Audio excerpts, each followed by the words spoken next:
It's the wake-up call with KB and Andy on 93.5 and 107.5. The Fan. Joe will be the starter for the Jets, yes. You just stick with it. You grind through the process of this whole thing, man. It really is a process. So we're going through that process right now, and right now Joe's still our guy. A few moments later. You know, I've said the process for a long time. And over the last 2 weeks, he's made strides in those areas. Big-time strides, becoming a pro's pro. He will be our starter again. He's going to start this week. He's going to start the rest of the season. I talked to Chris, I talked to Jim, I talked to everybody, but ultimately it was my decision. Like sands through the hourglass, so are the days of our lives.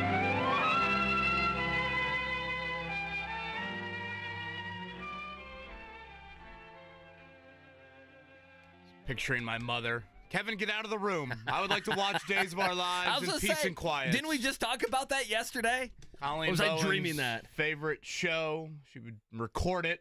She was a teacher. She'd record it and, watch it once we got home. I remember just kind of walking in and being like, boy, is this really what she likes to watch? This thing looks horrible.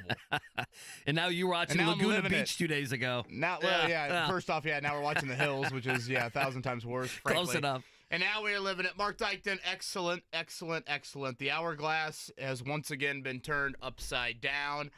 Boy, I don't know many times, Andy Sweeney, in the NFL, you see a coach commit to a quarterback on a Monday, and then, I guess seemingly, 15 hours later, he informs Joe Flaco and Anthony Richardson, about that. We're going to go the other way. Anthony Richardson back as the starting quarterback of the Indianapolis Colts. And if you believe the Colts' words, Anthony Richardson will be the starter for the rest of the 2024 season. Good Thursday morning to you. The weather outside could not be more fitting for the Colts quarterback saga here as we reach the end of the week. Yeah, but everyone's happy now. I mean, the locker room was vibrant apparently yesterday. Kevin Bowen, come on. I think Colts fans should be excited. Should they not be excited?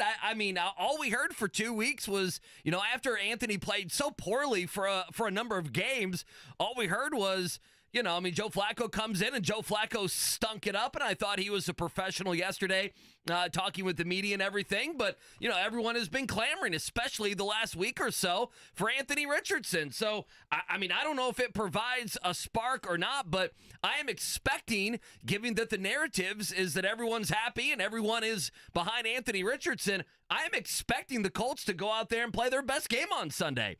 The Jets stink, and I'm expecting them to do that. But a good morning to you. It's funny as well, when it was announced right at the beginning of the press conference, I chuckled because today we were going to talk about, hey, what would a plan look like if they decided at some point this season to actually bring Anthony Richardson back? And given that Shane Steichen was so damn forceful on Monday about Flaco being his starter, we didn't even talk about a curveball potentially yesterday during the Wednesday media session. So we have a lot to talk about. We have to talk about note-taking at some point today.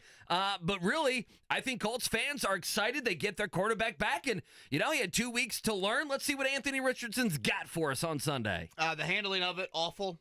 The vagueness, awful. I thought the opening statement from Shane Steichen yesterday was the most candid, one of the more energetic, one of the more detailed Shane Steichen 90-second clips you'll ever hear, frankly. We'll play that here upcoming. I thought that should have been said, frankly, on day one of the Anthony Richardson benching. So I thought once he started, I kind of was like, first off, I'm regretting not filming this, and then secondly, I'm like, just let the man cook. Yeah. He's never been in this moment. No, he's never done anything like this in a press conference. He's never given us honesty. He's given us 90 seconds of honesty. I'm just praying no one interrupted. I was just like, be quiet. Let him go. It's funny. Someone texted me about 5 minutes before the press conference. They're like, are you ready for another bombshell? And I just sat there and didn't even do anything. I was just like, you know what? Well, I'm just going to eat it. I'm not even ready to. What am I going to get? A 45-word article up on our website here before Shane Steichen gets to the podium here. This is the right move. You might not get 32 points against the Jets on Sunday. You might not get some resurrection of a 10-win season or whatever you were hoping for. But you don't need to watch a 39-year-old quarterback throw the ball to the other team anymore. You don't. You need answers. You might get bad answers, but you need answers. And that is what you are trying to get by putting Anthony Richardson back into the lineup. Clarity probably more than anything. That is the goal here over the final 7 weeks. Again, all of it is weird. All of it is awkward. Note-taking you brought up. We got to get to that. Again, 8 all o'clock of hour. it is just weird. How does it get to this point? All of those Sure. things are totally fair questions. But at the end of the day, the plot is this. This is back to at least attempting to get some clarity and answers on your young quarterback, and that's what this season was supposed to be about. Yeah, I would agree. I would agree with that. I think there's a lot here. You know, we're joking about the note taking. If you didn't listen to all the audio yesterday, both Anthony Richardson and Shane Steichen made it a point to allude to that AR needs to take notes better when they go to these film sessions. So we'll play that sound coming up at 8 o'clock. I do need to remind people, I know we talked about this yesterday as well. Ian Rapoport going to join us from the NFL Network coming up at 9 o'clock. We have Thad Matta as well today, and we'll have Hammer on the back end of the show. He was, 2-1 or 3-1 last week with his 2-1, yeah. Thursday night football pick. So he's been really good. Do you guys remember the show? I don't know if it's still on in any sort of form. You know, you mentioned Days of Our Lives, so it got me thinking of older TV shows. Do you guys remember Scared Straight by any chance? Remember? Yeah. Remember there be a kid? My kids don't. would go to the prison. Oh, my God. Yeah. You don't remember this, KB? What channel? Okay, I mean, I don't remember. Mark, do you remember? WGN? I don't know. Probably WGN. WGN. Well, no, there'd be I like a don't kid who would steal a candy bar or talk back to his mom or get suspended at school. And, he's 10, 11, 12 years old, and they'd take him to a prison, and all the prisoners would scare him, and they would scare him straight. And that's what I thought yesterday, that it was a little bit of Steichen Scared Straight. That's what I kind of thought of. I can't believe you haven't seen that show. We'll have to watch some clips during one of these breaks. That's how I viewed it. Listen, if you believe the Colts, and I can buy their premise here, who knows exactly what is totally true or not, but I know Anthony Richardson sure as hell sounded a little bit different yesterday. There was some humble pie with Anthony Richardson being benched, being embarrassed, and having to sit for 2 weeks, while Joe Flaco played some pretty crappy football. It is apparent, whether we like it or not, I am going forward with this relationship that there was something over a couple weeks that Anthony Richardson was not doing from Monday through Saturday, and then he would go out there on Sunday, and quite frankly, we need to remember he wasn't very good before he got benched. And so this can be a clean start. This can be a clean slate. There is time in the season here with 8 games left, KB, that there can be some positivity, just a little bit. It was 7 games left. I mean, some positivity here that they can work through some of the things that they did. And if he's working harder, just maybe the product is a little bit better on Sundays. And that's me buying what Shane Steichen is saying probably. And you may look at that and say, well, I'm not going to buy anything the Colts or Shane Steichen is going to say, and that's fine. But, I think there was personal responsibility from Richardson yesterday. There wasn't any of the I'm one of one, I'm Anthony, or I'm Michael Vick, I can run like Lamar Jackson. There wasn't any of that nonsense. There was some humble pie, and I think the last 2 weeks was 1,000% a mini suspension for Anthony Richardson. Now, it was helped because, again, Joe Flaco played such bad football. We'll never know the truth. Whether if Flaco went out there and threw for 350-plus yards in 2 games, and they won 2 games, or they won 1 game, and he threw for 9 touchdowns and 1 interception, what it would look like. But you get your quarterback back. There is still time, perhaps, to make the playoffs, but there is time to find out and gather data, like you mentioned, that we didn't think we were going to gather again this season. So for Colts fans, it's a good thing, and I thought it was a little bit of Scared Straight from Shane Steichen. That's how I read yesterday. Shout out to listener of the year, Austin. He was in the hospital room yesterday at this hour, chiming in on the YouTube stream, saying his wife was about to deliver. Jessica has delivered. Oh, there we go. Nora Marie McMichael, beautiful here in a Peyton jersey, 7 pounds, 4 ounces. That's Austin, great. Congrats on that. 4:02 in the morning. That is a long day for Jessica and the family, in all seriousness. Austin participated in the pop quiz, and we decided to give a baby gift as a free Jiffy Lube oil change. Yeah, we did. He got 4 out of 5 wrong. we had to help him quite a bit. But we love you, Austin. Congratulations Don't need to you and Jessica. Nora's father Sorry. of that. Yeah. I thought Richardson had a really interesting comment. Yeah. I'm gonna bring up a little bit later that stood out to me. I think the Colts have lacked some organizational support for him. Okay. And I think that is a key element in any young quarterback pathway that stood out to me yesterday. But again, at the end of the day, I am not here to act like Anthony Richardson's going to walk out there. I mean, hell, the MetLife turf, everybody just gets hurt there. Maybe Richardson will be hurt, by the second quarter on Sunday.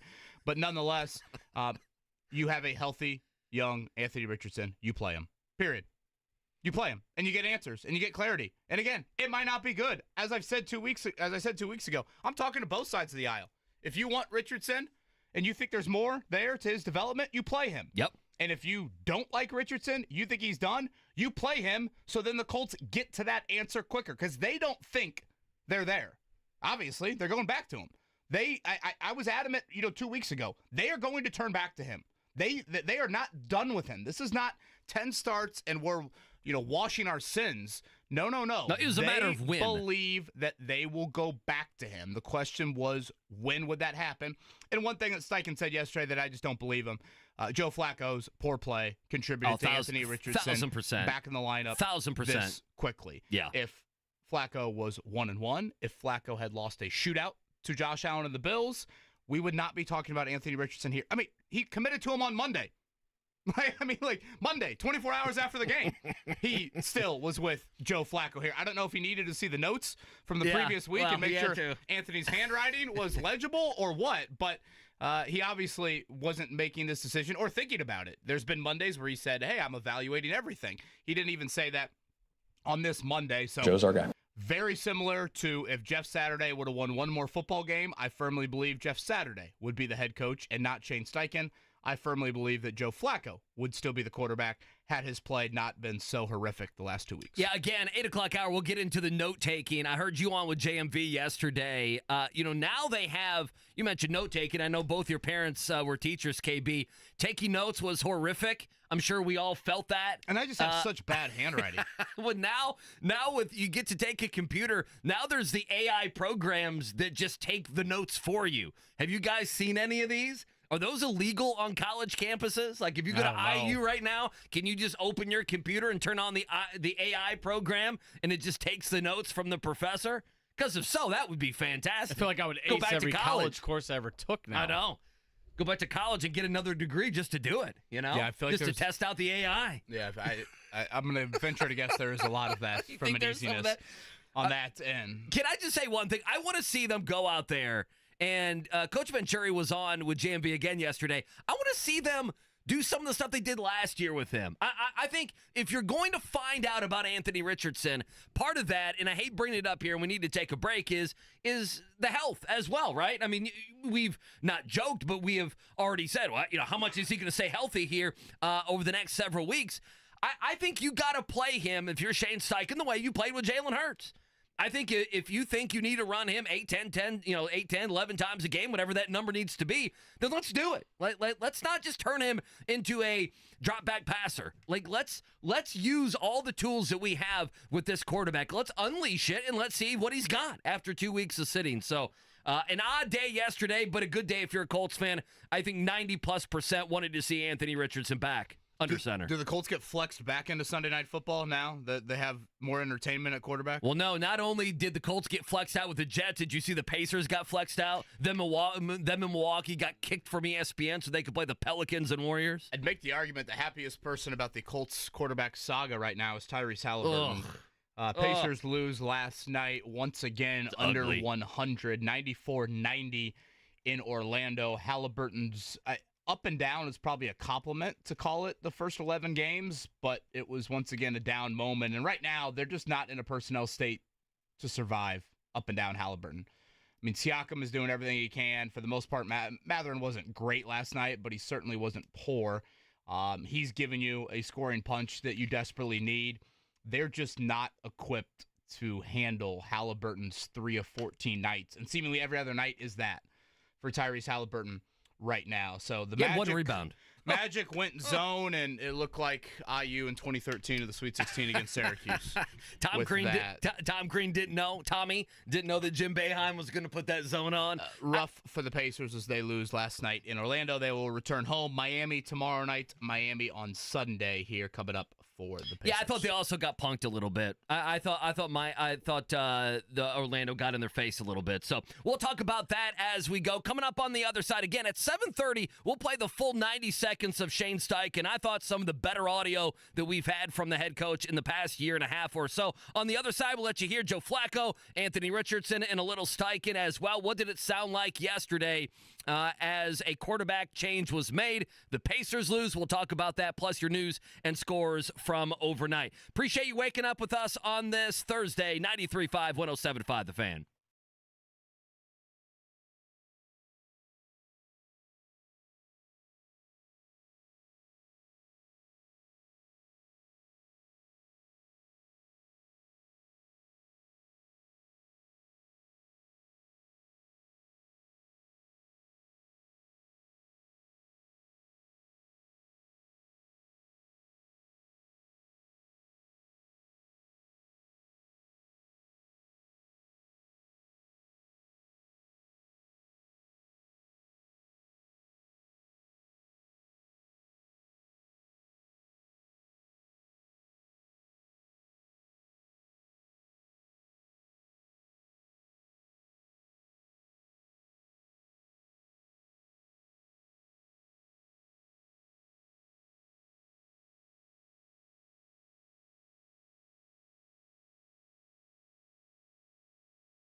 Coming up 9 o'clock, Ian Rapoport from the NFL Network, certainly one of the big-time news breakers in the NFL world. He's going to join us coming up at 9. We'll toss his way why he thinks Anthony Richardson was indeed benched for a couple of weeks, and if any, how much involvement he thinks the owner had. I remember Ian was at Colts training camp, ironically enough, when Jim Irsay brought the old bus to the backyard and said, Jonathan Taylor, hop on board of the old bus here and let's have a conversation. Yeah, I forgot about that. Ian will join us coming up at 9. Andy Sweeney, I assume you'll start the morning check down right there? You assume right. I mean, we have to start with Anthony Richardson back at starting quarterback. Of course, it's Colts and Jets 1 o'clock coming up on Sunday. Let's hear from all parties involved, and then coming up in about 10 minutes, we'll let you hear kind of the most, I think, honest Shane Steichen sound that we've had maybe in a year and a half. Why now? That was one of the questions. Why now? Why make the move on this Wednesday? Here's what Steichen had to say. Just evaluating everything. I was looking at our team. I was looking at Anthony. Anthony's a hell of a football player, and we know what he can do on the football field, and he is the future of our organization. So we want to get him out there playing again. All right, and he will get the start. That was made official yesterday. He did mention, did Steichen, he called Flaco on Tuesday. So he did give him a little bit of heads up, told the rest of the team on Wednesday morning. Now, as for Anthony Richardson, I thought this was interesting. The uncertainty, not knowing when he was going to be back as a starting quarterback in the NFL. Here's Richardson yesterday at his locker. Man, I definitely didn't know anything. He told me, my time was going to come again, and I didn't know necessarily when it was going to be, but, I was preparing, like I told you guys last week, I was preparing as if I was a starter, and nothing really is going to change. I'm still going to prepare. I'm just going to, work a little bit harder, just to keep this job. All right, and last one, Joe Flaco, 0-2, now 1-3 as a starter for the Colts. I know the Pittsburgh game's a little different. 0-2 the last couple weeks, had the 6 turnovers over the last couple weeks. He wishes he just could have done more. As a competitor, listen, I'm disappointed in just the way that the last 2 games have went, and, wanted to provide a spark and get some wins for the team and wasn't able to do it. So obviously just, mostly disappointed in that. Don't know if anyone cares. The Colts had an injury report yesterday. I guess I'll mention it here. A walkthrough. Now, as they get into mid-November, I have a feeling some of these Wednesday practices will be dialed back to a walkthrough. That's what the Colts did yesterday. No Bernard Ryman with that knee injury as he exited the Buffalo game early. DeForest Buckner with a foot. Something just to keep an eye on. 300-pounders and foot injuries are never ideal. Michael Pittman Jr., for what it's worth, he was full. Obviously, he'll need to practice today and Friday, you would think, or at least one of the 2 days. So we'll see if the week off did Pittman Jr.'s back some good and if he can get into the lineup. So plenty more on Shane Steichen and Anthony Richardson's comments coming up here in a few. The Pacers last night, speaking of a few, they scored a few points, and it wasn't very many. 90 for the game. For the third time this season, they are under 100. They only did that once last year, and that was a 99-point effort. So the offensive issues continue for Indiana. The thing about last night that I think is so frustrating for Rick Carlisle, you're facing an Orlando team on a back-to-back. You build this double-digit lead. They got off to a very nice start there, late first quarter, early second. The Magic went zone, and again, it looked very Tom Crean Hoosier-like in the 2013 NCAA tournament. And it's surprising to me the Pacers are so bad against the zone. Like, they have ball handlers, they have shooters, they have passers, they have good IQ, and yet they see the zone, and it is like, Max Bowen seeing a ghost. Dude, and just to add to that, they have some guys who aren't too bad at the mid-range game, right? Who can catch the ball in the middle, like Pascal Siakam. Siakam would That's be his a game. great, free throw line guy, a lot of other options. So, again, the big story is Halliburton. 3 of 14 last night. Again, he has games this season of 3 of 14, 2 of 11, 2 of 8, 0 of 8, 7 of 19, and 6 of 18. If you want to summarize why the Pacers are 5-6 and boil it down to something very simple, Halliburton's very inconsistent start to the season would be the main culprit. Yeah, my 2 things on Halliburton. Number 1, just some of his shots that he's taken, the shot selection. Like, Steph Curry takes those shots, not you. I'm sorry. I don't like his shot selection about half the time. And then secondly, usually when you try to protect a guy, you'll see this in baseball, they'll send him to the IL when a pitcher is struggling or something like that. A guy can't get a hit. I wonder when the Pacers are going to put out there that the back is bothering Tyrese Halliburton. He's got the heating pad on it. It's something that has been noticed the last week or two. I'm just wondering if they'll go to that because, last year, Halliburton had some struggles and we pointed to the injuries. This year, no injuries are being pointed to right now as he's had some games where he's struggling. And if he plays okay last night, they probably win this game.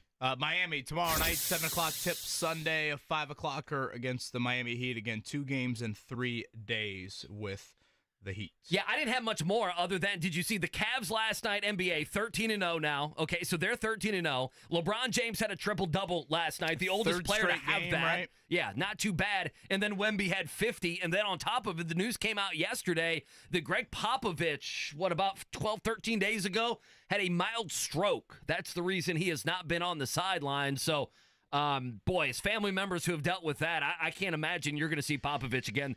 And that might be it. It might be it. It might not just be this season. That might be it for Popovich, which obviously would be too bad. One of the great coaches of all time. The only other things I was going to add tonight, we will get a very nice Thursday night matchup here. It will be the Commanders and the Eagles. Again, a great Week 11 slate of games. So tonight it'll be Commanders and Eagles. And shout out to show guest Austin Parkinson, the Butler Lady Bulldogs, getting the victory last night over Indiana at Hinkle Fieldhouse.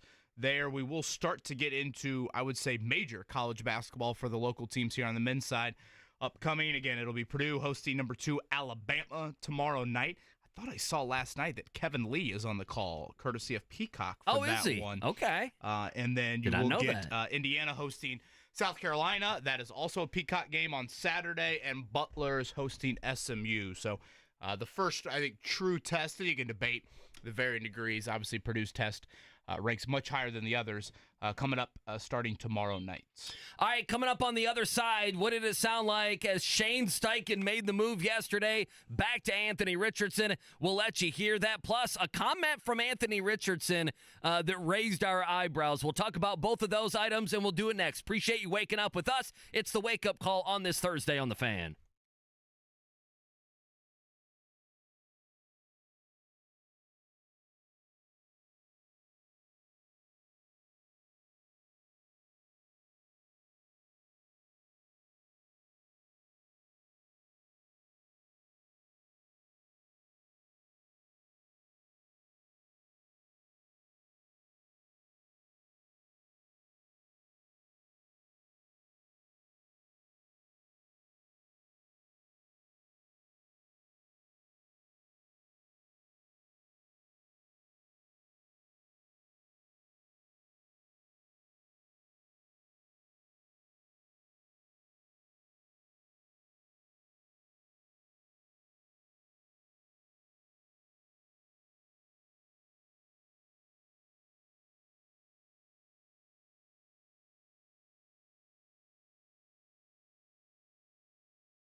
Somewhere in Minneapolis, Michael Grady turning over right now, restless and asleep at hearing this song. Waking up in a cold sweat.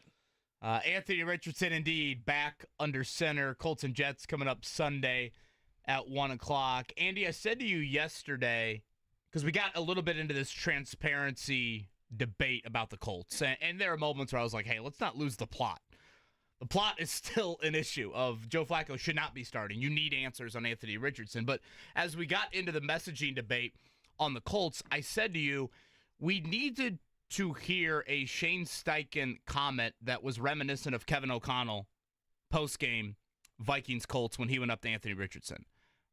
Naturally, NFL head coaches are vague. I get that. Shane Steichen thinks that competitive advantages are everywhere when you get in front of a microphone. So he is super, super cognizant of that stuff. And I understand that to a degree. I also think you can toe that line better than they have. And frankly, I think your fan base deserves it. Right or wrong, they feel very, I don't know if shunned is the right word, but the Andrew Luck saga rubbed them the wrong way and how the messaging was portrayed to them during that. Obviously, Shane Steichen wasn't involved in it. When Shane Steichen spoke yesterday, I thought you got, out of that opening statement, I thought you got a little bit of the Kevin O'Connell. I thought you got a little bit more detail from him on why you went from reps to win now. Or I think evaluating everything might have been it in between that. Reps. Don't forget a step, KB. Come evaluating on. everything. Right. Then it was win now. Right. Then it was trust the process. Right. And now it's I can't predict the future if he'll ever be the quarterback again, so he's the franchise quarterback. But he's back, and he's the franchise quarterback. It's a lot. It is a lot. I thought this opening statement, credit to Shane Steichen, this is very out of his comfort zone. It is. But I thought it was strong. I thought it was candid for him. I thought it was some energetic nature. This was not him reading off of notes. I thought this is exactly what was needed, frankly, on day one of the Anthony Richardson benching. For those that missed it, this was Shane Steichen's opening statement yesterday at his weekly press conference. You know, I've said the process for a long time. And what I mean by that, it's the attention to detail in everything he does, from the classrooms to the walkthroughs to practice to the weight room, all those little things, right? It just got to be at a higher standard. And that's what was talked about. And that's where we went with it. And so that was discussed with him 2 weeks ago. And those were the conversations that took place. And over the last 2 weeks, he's made strides in those areas, big-time strides, becoming a pro's pro. And is he a finished product? No, he's not. And it's my job to help him get there along with the rest of the coaching staff. But he's a hell of a talent. Like I said, we've never lost faith or belief in him and his abilities. And he's shown strides. He really has. And with that being said, he will be our starter again. He's going to start this week. He's going to start the rest of the season. All right, and we're going to go from there. And I informed Joe of the decision yesterday. He's the ultimate pro. He respects the decision, understands it. I talked to the team this morning about it as well. I informed them of the decision. And look, everyone has a different journey, right? Everyone has a different way, development, and how you go about the process, and everyone wants instant gratification right now. And sometimes it doesn't work like that. And you fight through these times. And I love Anthony. He's a great person. Got great faith in him and his abilities to be our franchise quarterback. I mean, I thought they were great words yesterday from Shane Steichen. I thought he nailed it. I didn't think he sounded uncomfortable. I thought he was a guy that was actually not trying to talk around something. You know, it's been weird the last couple weeks because it has been so vague, and I think the messaging for them was terrible. The messaging hurt. And, you know, you can give us a little bit of what you gave us yesterday. You could have done that at any point over the last 2 weeks. It's not a competitive advantage or disadvantage. What I want to know, and we can open up the phone lines here. We have time here, and obviously in the 8 o'clock hour as well, 317-239-1070. I mean, I look at this as, and I was having fun with it, but I look at this, I said it in segment number 1, KB, that this was Steichen scared straight. And that is Anthony Richardson got sat down for a couple weeks. Period. End of story. Now, we can debate the Joe Flaco stinking it up. What kind of, what did that compute into the decision? It absolutely did. In some way, it absolutely had to. But I want you to put, in Steichen's shoes just for a second. and this is probably, I know people don't like this, and they think I'm backing the Colts or I'm backing the head coach, but I'm only backing Steichen. I'm not backing Ballard and everybody else here. That you have worked with Justin Herbert, you have worked with an MVP guy like Jalen Hurts, and Anthony Richardson. I mean, if I'm to believe yesterday, then Anthony Richardson was not doing those things that other big-time quarterbacks in the NFL had been doing. And while we have been yelling for accountability, it is also okay that Anthony Richardson took some accountability. And if you listen to Anthony Richardson 4 weeks ago during his press conferences, and then you listened yesterday, that did not sound like the same guy. That sounded like a kid, and listen, he is a kid. I mean, at 22, what were we all doing? I mean, I was living with some buddies, having parties, and doing all sorts of nonsense, okay? That has had to grow up, and I think it was a scared straight for 2 weeks that, hey, this baby can be ripped from you. Football can be ripped from you. You got to work. It can't just be a 9 to 5. It's got to be a 24/7, 365. So if I put myself in Shane Steichen's shoes and I am not totally sold on a young quarterback working his ass off, and then he goes out there and has, quite frankly, a ton of bad games. I mean, we need to remember the Houston and Miami game, he was playing as bad football at times as you could possibly play. That he sits down, we're going to work harder, I'm going to be better, and Shane Steichen probably needs to communicate better. I would imagine that is a huge part of this as well, and we're going to have a reset, and then we're going to come back, and we're going to find out what we can do here on the back end of the season to get you to be the best quarterback you can be. So I think that I view it as a positive now. Let's see what AR has. But I also view it as there was some accountability. Everyone screams about accountability. I think AR had to go through a little bit of humble pie, and that's how I viewed yesterday. I'm interested to see how he plays, and I have no idea how he's going to play on Sunday. The Jets have been a pathetic team the last couple weeks on defense. What did you think? You were there. You were 10 feet from Shane Steichen. Shout out to Carlton. He thinks that our positive Colts segment yesterday led to Shane Steichen changing his mind. You know what? I agree with that. Little Enya. Joe Flacco walks in the office. It works magic. 3 times in a row. He hears Enya Flacco as he walks in. He immediately walks out. He does the Homer Simpson gif. He knows full well what's happening as soon as he walks into the Shane Steichen's offense. Right. I can't believe that the Colts let it get to that point. Like, we're a year and a half into the Anthony Richardson NFL era. How does it get to the point where you're not happy with his note-taking that you have to bench him? I mean, he's started 3 different iterations in his NFL career. You know, I mean, where was this when he started 4 games last year? Where was it when he started the first 4 games this year? He got hurt. Then he was back for 2 games. Like, it's shocking to me that it got to that point. And I bring that up to say this. Anthony Richardson's comments yesterday really stood out to me. He said that when he was drafted by the Colts, he went to David Thornton. For those unfamiliar with former Colts linebacker David Thornton, he's pretty much the player liaison. Anything the players need off the field, they go to David Thornton. He is a very, very well-respected human inside of that locker room, and players hold him in really high regard. And basically, Richardson said something to the effect of, okay, who do I need to follow? And Thornton mentioned 3 players that he needed to follow. Shaq Leonard, DeForest Buckner, Zaire Franklin. Well, all 3 of those guys on the defensive side of the ball. And when you talk about support and development of your young quarterback, and I said this back when Richardson was drafted, it was puzzling to me why the Colts did not make a veteran move at a skill position. Think back to when Richardson was drafted. What do they have at wideout? Well, I mean, Alec Pierce was a young player. Downs was a young player. Now A.D. Mitchell, a very young player. They only have Michael Pittman, who is an established player in the NFL. Which, again, Pittman was still in his rookie contract. Sure. That's a good point. He was trying to get paid. What do they have at tight end? Oh, don't bring up tight ends. What do they have at running back? Right. Oh, they had Jonathan Taylor in a contract drama played out very publicly. Who missed half the season. And so when you talk about support, I go back to Andrew Luck's rookie year. And Andrew Luck, at every moment, and Luck said this back in April when he came back to the Colts complex for the Chuck Strong Gala, he brings this up so many times about how fortunate he was to have Reggie Wayne and Robert Mathis in that rookie year. And Reggie Wayne specifically on the offensive side of the ball. In that Reggie came up to him very early in that rookie year and said, dude, I'll lead.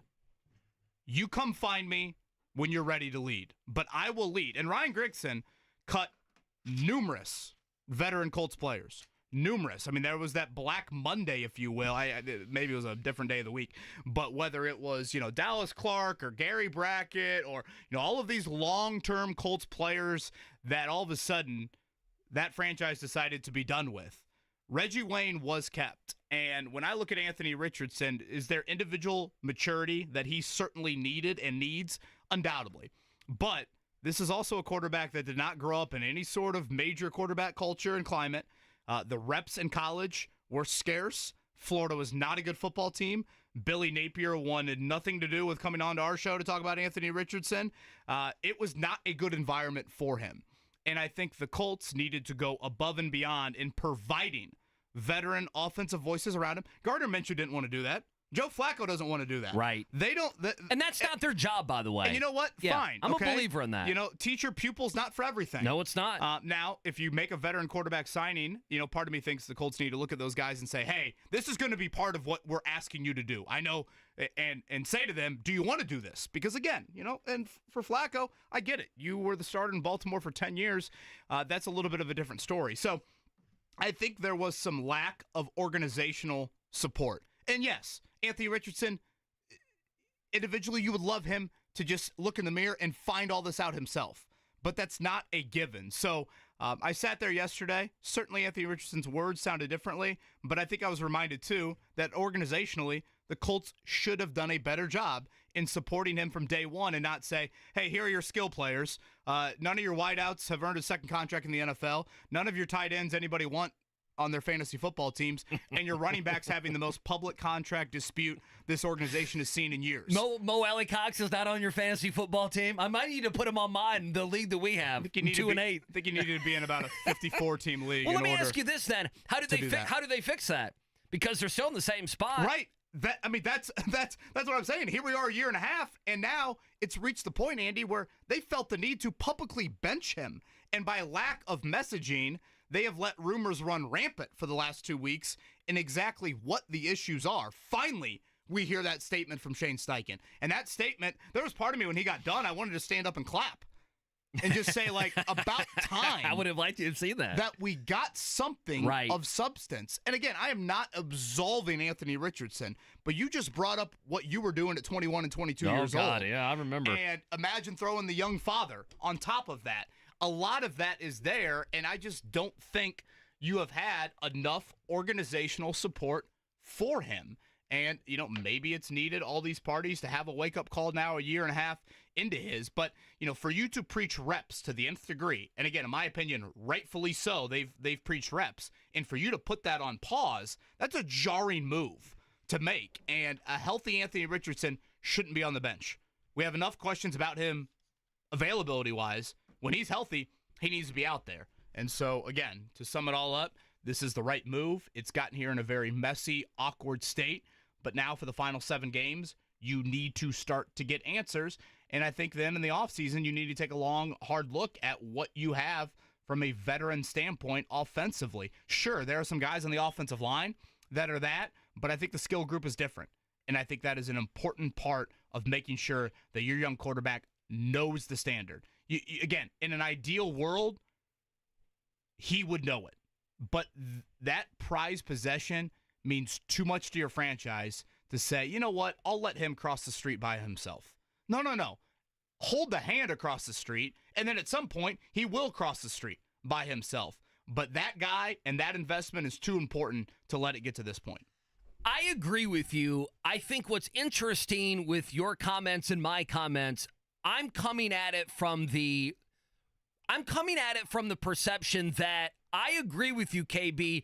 The only difference is I think it's also okay to say that Anthony Richardson may have also screwed up. Certainly. I think I'm not absolving him. Listen, the Colts are at fault here for a lot of things. The building of the team, the not going out and spending money. Ultimately, if they went out and got backup quarterbacks who didn't want to tutor him but wanted the job themselves, that's a different conversation. Skill guys, all of this, these are the right things. I am wondering, once you get to the NFL, did Shane Steichen think he was going to have to do some of that hand-holding? And if this was botched and there was some vagueness with Richardson, some maturity issues with Richardson, whatever it may be, that to me is also on Steichen. And if we're going to say that, then we need to hold Steichen accountable. Like, that's the other part of that here. If Richardson didn't get this, that, and the other, then that is going to be on the head coach as well. The wishy-washiness of that can also be on the head coach. I want to go back to something I've said a couple times. I think all of this is under the umbrella of probably being true. The things that you've said, some of the personal responsibility, Anthony Richardson things that I've said, I view this as this could be a good and a positive rest for Richardson. These 2 weeks where the Colts perhaps learned something about him and he learned something about playing the position. I mean, he said yesterday multiple times, I'm going to work harder.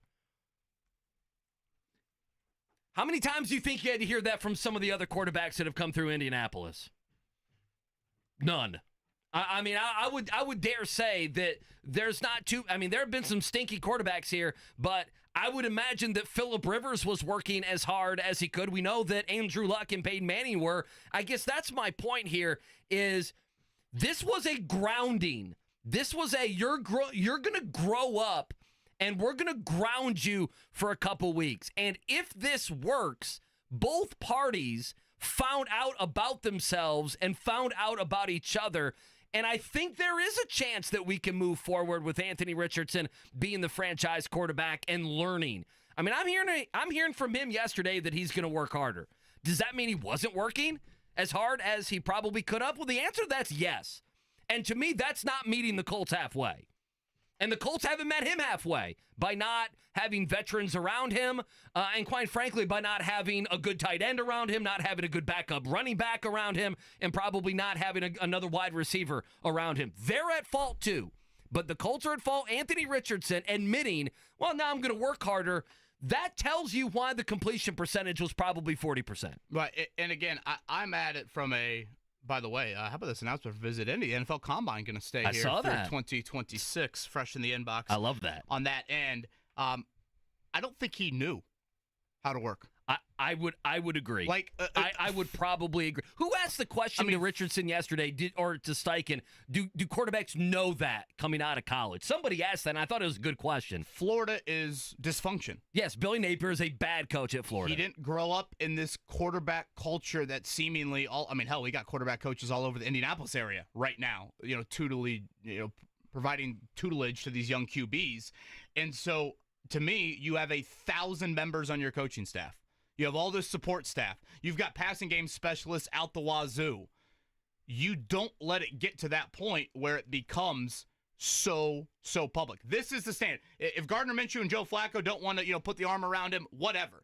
But you, as a staff, okay, this is where you're going to meet us. And if I got to pick you up at 5:30 in the morning or whatever hour that's necessary, right? I'm going to do it. Right. But this is what the second contract could look like if you get there. Oh, sure. So, you go above and beyond. And again, in a perfect world, you would have whatever, Arch Manning, or I don't know who you would describe as someone that knows the quarterback standard at the age of 20 and at the age of 21. But that's not the reality with this kid. And that's not the reality with the selection that you made. You made the greenest selection of an NFL quarterback we have ever seen in round one of a draft.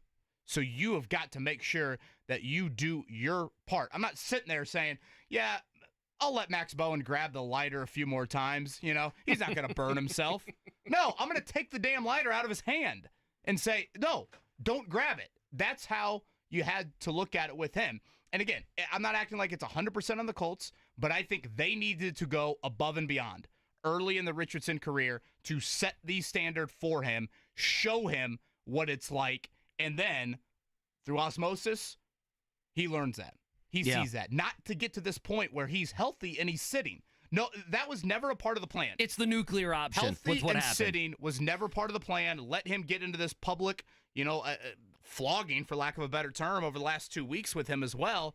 None of that is good for him and his image, and we'll see, obviously, how it plays out for the final 2 months. But certainly just, again, tons of drama, I think, around this in the support of him. I do wonder if he changed from last year to this year. If he was doing some of those things and maybe he stopped. I don't know. And these are things that you'll never know, right? I mean, we're going to know so much. Would be a wake-up call, even more of it, of like, hey, the game's been taken away from you. Sure. I mean, he was cocky in some press conferences. You wonder if he changed. I don't know. We'll find out. But hopefully they can meet in the middle, and Anthony Richardson can be a good quarterback. We shall see what happens. All right, on the other end, we'll take your phone call, Scott Agnes, in a half an hour. It's the wake-up call. It's a Thursday right here on The Fan.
It's the wake-up call with KB and Andy on 93.5 and 107.5. The Fan. Joe will be the starter for the Jets, yes. You just stick with it. You grind through the process of this whole thing, man. It really is a process. So we're going through that process right now, and right now Joe's still our guy. A few moments later. You know, I've said the process for a long time. And over the last 2 weeks, he's made strides in those areas. Big-time strides, becoming a pro's pro. He will be our starter again. He's going to start this week.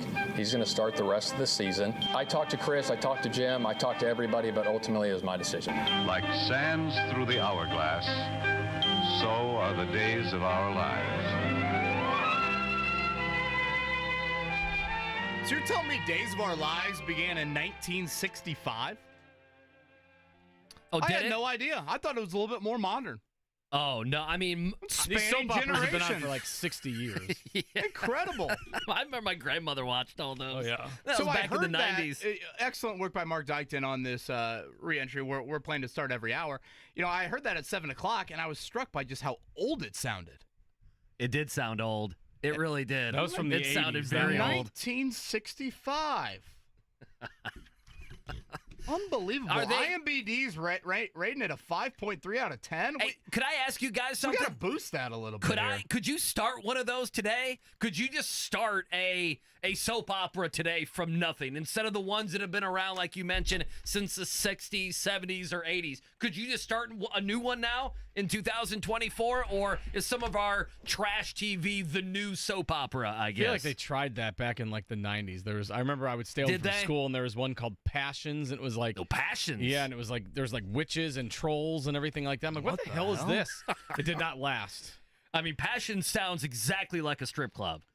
Oh yeah. I mean, it does. That'd be the Passions ideal name. with a Z on the end yeah, of it. of course. Well, I mean, some might say the low-hanging fruit. The answer to that, Andy, would be, isn't there one on West 56th Street in Well, regards to the there has quarterback position? The soap opera continues. Anthony Richardson back as the starter just 2 days after Shane Steichen had publicly said it will be Joe Flaco. I know many have brought up, what does this have to do with ticket renewals for 2025 being due here tomorrow? I don't know if my brain can process that. Shane Steichen lives in too much of a bunker, I think, to have, I don't think he's running down to whatever. Is Larry Hall still in the ticket office of the Colts running down there and saying, how we doing? He's all ball. You think he's worried about ticket sales? What's our Hendricks County precinct looking like here in terms of renewals for 2025? I would be upset if Steichen actually did know that date. Can you imagine? Like, I know he doesn't. There's no way he knows that. Joe Flacco didn't, or Shane Steichen, I would bet didn't know who was running for president. Certainly didn't know who the vice presidents were. Oh, boy. I'm with you that he didn't know the vice presidents, but he had to know president. He had to. Come on. How much did Joe Flacco's bad play have to do with this? Well, I mean, it had to Shane do Steichen something. says none. Yeah, I heard JMV yesterday, and he made a good point that some of this is by convenience, and while I don't totally agree with that, I think the Flaco stuff absolutely helped them timing-wise. Now, I'm with you. I thought they were going to bring Anthony Richardson back at some point. I happen to think, like, before all this happened yesterday, and by the way, we'll take your calls, 239-1070, I thought they were going to let Flaco have this week and the Lions. Like, in other words, you wouldn't throw Anthony Richardson out there against the Lions. I mean, the Lions have just brutalized people. Although their defense is not great, they have been obviously, if not the best, the second best team in the league. I thought maybe after that. So I was thinking maybe you get a 4-week benching, and then we would really start to see Anthony Richardson. Perhaps even after the bye week, that'd be another game, New England, and then the bye week. That would be a possibility as well. But Joe Flacco was so bad. And the offense looked so terrible, and Flaco made so many losing plays that if you're going to endure losing plays, you might as well do it with a kid you're trying to mature into a starting quarterback in the NFL. So I don't know. Maybe Flacco should have worked less. Maybe he was working too hard. You think he was working the Microsoft Office or the Surface too much? He was burning That's a too much possibility. midnight oil. It was burning his fingertips, and That's that a was good hurting point. him throwing the football on Sundays. Just a reminder about Joe Flacco, the last 2 games, 6 turnovers in 21 drives, 2 touchdowns in the other 15. The Colts, 7 of 23 on 3rd down. Again, Steichen's comments disagreed with this. I firmly believe if Joe Flacco had played better, he would still be under center. And I don't think he needed to play that much better. Hell, he committed to Joe Flacco on Monday, 24 hours after the game. I mean, what did he have to go over Anthony Richardson's notes one more time?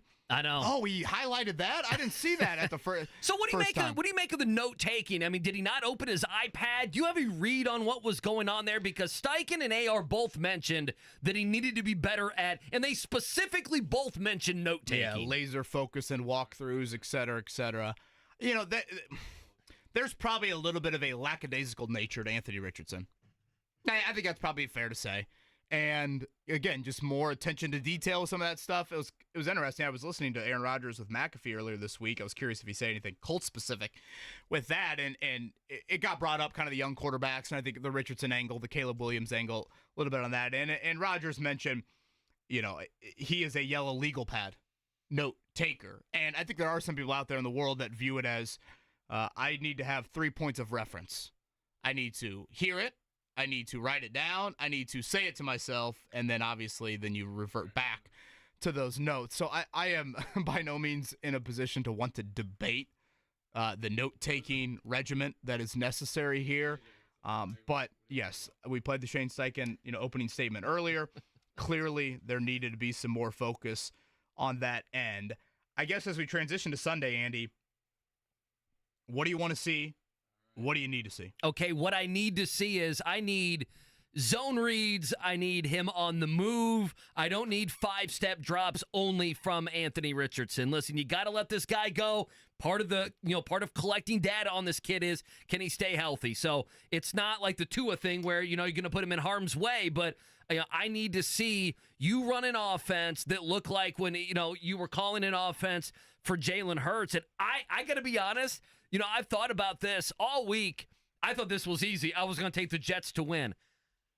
I don't know if you believe I know like Greg Doyle wrote about this morning, that the locker room was upbeat, that they've now had multiple meetings where they've all come together and they figured out the quarterback position and maybe they're now a cohesive team. I don't know. I guess I'm skeptical. Does that translate at all to Sunday? Like, in other words, with all the drama, does it bring this team together to where they play better football on Sunday? But for me, Anthony Richardson, I want to see him run, and I want to see him not make those back-breaking plays that he made and that Joe Flaco made over the last month and a half or so. That's what I want to see. Yeah, I think the offense has got to be rooted in RPOs. Richardson has been much better with those specific plays than he has been in others. I think the ball needs to come out quicker. I thought too many times you were only reliant on 35-yard deep ball or not, and that was just too risk-reward for it. So I think you start there. I'd like to see Anthony Richardson throw with more anticipation. Way too often with Richardson, specifically at quarterback, I thought guys were just way too covered. And I know part of that is on them creating separation, but I thought there were windows to throw the football with guys open, and then you wait till they're actually open, and in the NFL you can't do that. It's done. It's a pick. So I'd like to see that a little bit more. Do we see this run game become elite? I felt like Jonathan Taylor had some moments of the Pro Bowl self, but Andy, I was bullish on Richardson next to Taylor at the start of the year. So was I, and so were they, by the way. As a dynamic run element. And look in Baltimore right now, Derrick Henry and Lamar Jackson. Look in Philly. You'll see them tonight with Saquon Barkley next to Jalen Hurts. I mean, that is a scary combo in Philly and Baltimore. This should be a scary combo. It should be. This should be that. Taylor is back to healthy. We saw that on Sunday, but what did we see on Sunday? Him in the open field for 2 big runs, and then a third of his runs went for 0 or negative yards. That can't happen. So, again, can that element get to be dynamic? And then, we also got to get back to the availability point. Can Richardson string games together? Can he play 7 in a row to end the year? He'll get 3 in a row right here. Jets, Lions, Patriots, then the bye week, and then theoretically he would return for the final 4 games of the season. 7 straight games for Anthony Richardson. That seems like a miracle. So we're back to all these questions, and I think that is what was kind of frustrating about seeing him bench for 2 weeks. It's like, you've got enough of the other questions that we've ignored for 2 weeks, Andy. Like, there are so many. First off, there's just so many questions with Richardson. Right. Period. And you need to get answers. They might not be the answers that you want, but at least they are answers. And if it goes how it's gone through the first, 4 games here that he's played in, or 6 games he's played here in 2024, then when you get to the end of the season, and if Jim Irsay makes sweeping changes or not, you can pivot. You can do something in the offseason that maybe you didn't think you would do originally. But going back to him, you at least get an attempt at answers. So those are some of the things. And I think it's important. Like, he missed out on playing a game against the guy that is comp to him most last week. He missed out in playing a Brian Flores defense in prime time. I think those are missed opportunities. Like Houston, as bad as that first half was, awful. The second half was much better. It was. But Yeah. he also got great situational moments. Right. He got a couple of final minute drives in Houston. He got a sequence there late in the first half, which he obviously didn't handle well, where he had played a horrible half, and Houston gave him an opportunity there late and said, hey, are you really going to try and test us and try and get that late score before half? And Richardson got too greedy, and he gets picked off, and the game totally changes. Those are more of these moments that he needs to be in. What does he get Sunday? He gets a future Hall of Fame quarterback. He plays in New York City. Those things. What does he get next week? He gets arguably the best team in the NFL. Yep. And Man Campbell. Again, these are all things that he just needs to be exposed to. And maybe he gets exposed in those settings, but he needs to get back into that, and we need to get more clarity on it. 239-1070, loaded phone lines. Let's take some of those. Again, Scott Agnes going to join us here coming up in about 15 minutes. Justin leads us off here on The Fan on this Thursday. Justin, fire away, buddy. Hey, KB and Andy, man, just always want to say love the show, man. Been watching and listening to you guys for about 3 years. But I just wanted to make a quick point is that with Matt Taylor, I know he does that Friday show where he gives like his key points. And I didn't know if anybody knew this, but did you know back in 1997, I think the first game of the season, the Indianapolis Colts played Miami. It was like 7-16, and did you know Jim Harbaugh actually tapped out because he was tired after running 3 times? Mike Chappell, yeah, he brought that up to me in the meeting room the other day. So yeah, I did not know that. Unfortunately, I was a hair young, but yes, he did bring that up. Venturi said that Michael Vick tapped out of a game too yesterday. Yeah, but I just wanted to say I'm glad that Anthony is starting again, and mainly for the reasons that you all say is that the Colts just need answers. Organizations do have to go through this process. Look at the Browns and all the first-round draft picks they went through, and I'm not saying they're a good organization, but I just think the faster you find out your answers, the faster you can move on to continue to find the best thing for your fans, your city, because these guys are CEOs, and I think the fatherhood thing probably played a part. A lot of that stuff just because he just is a young guy that was given to keys to $1 billion organization. So just like all your guys' point, love the show and will continue to listen. So thank you guys, and Mark too. Thanks. Justin, can't thank you enough for all of that. We greatly appreciate you. When I say get clarity on it, Andy, what I mean by this is when you get to that final game of the season and you sit down and have these exit meetings, and again, you're going to have some decisions clearly from Jim Irsay that's needed on, probably mainly Chris Bauer, but we'll see if any other parties are involved. What's the offseason plan for Richardson? It's a great question. First full healthy. Well, we think. We think hope. First full healthy offseason for him in the NFL.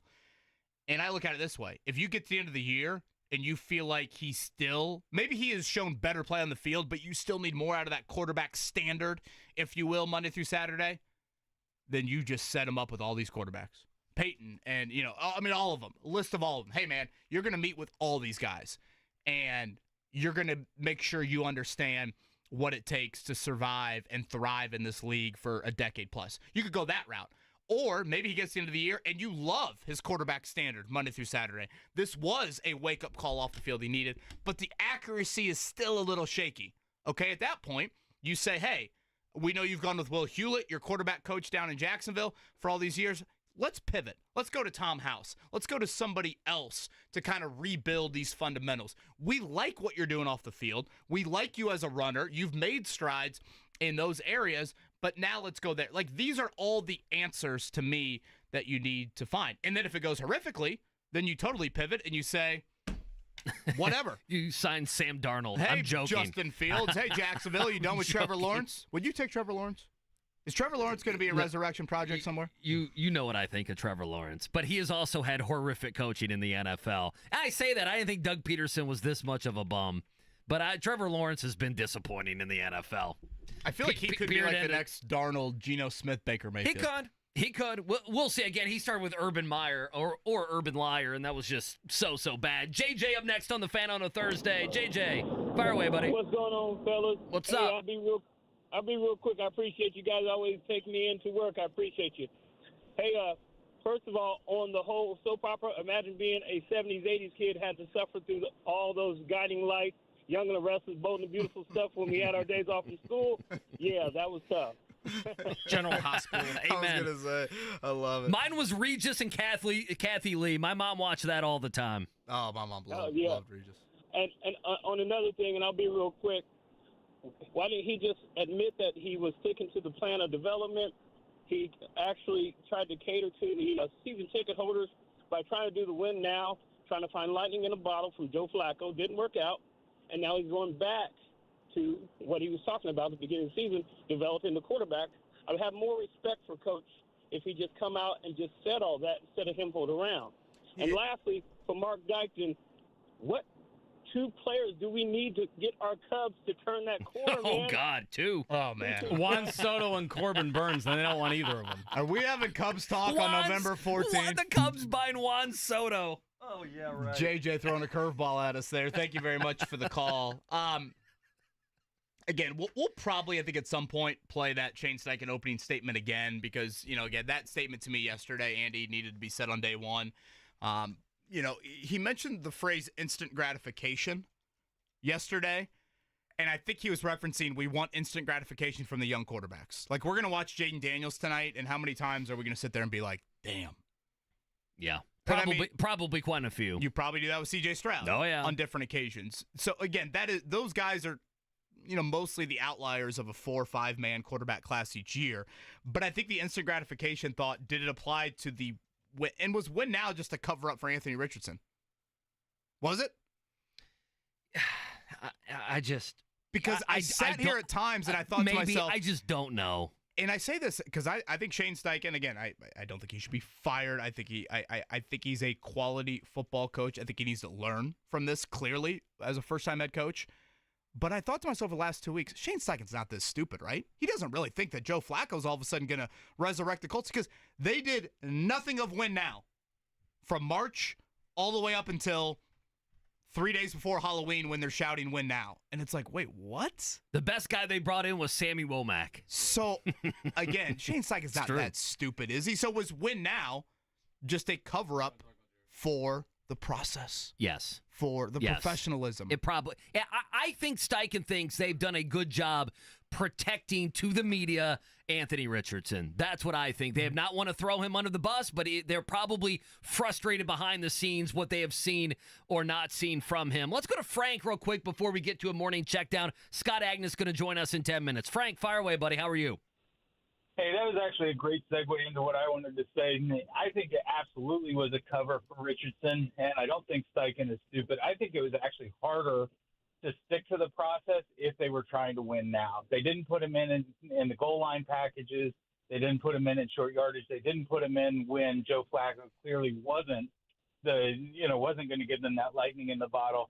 And so that tells me it was absolutely a process that they had determined they were going to go through with Anthony. And I think it's actually really good for him, for his development, because he's gotten to where he is. He seems like a nice kid. He seems at times humble, and then other times he doesn't. But altogether, he seems like a good kid.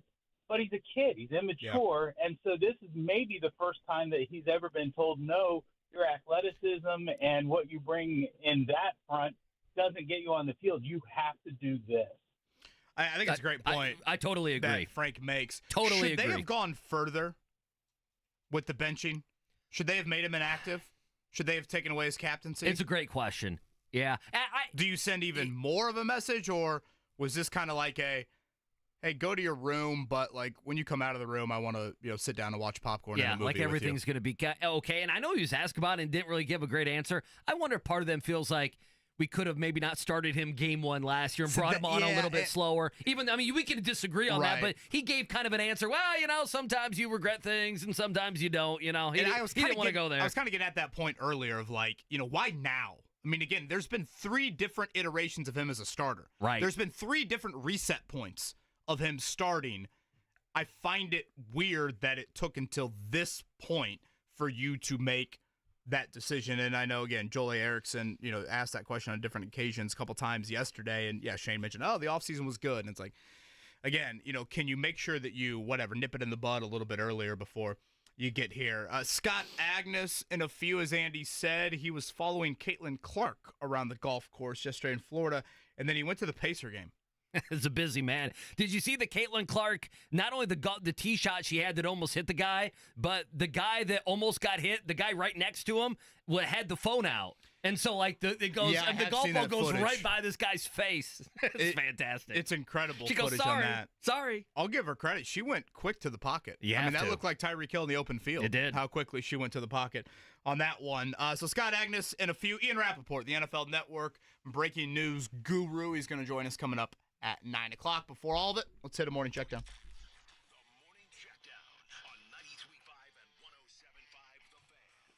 All right, let's start with the Colts. Obviously, the big conversation is going to be today. Anthony Richardson back there as a starter as the Colts visit MetLife Stadium and play the Jets on Sunday. One thing we've talked about, did Joe Flacco's poor play a part at all in the decision to bring AR back? Here's Steichen yesterday. It didn't. I'm not going to get into hypotheticals or anything like that. Again, we feel that Anthony's our franchise quarterback, and again, we had to take that time. Hey, this is what's happening. This is what the deal is. We got to develop in these areas.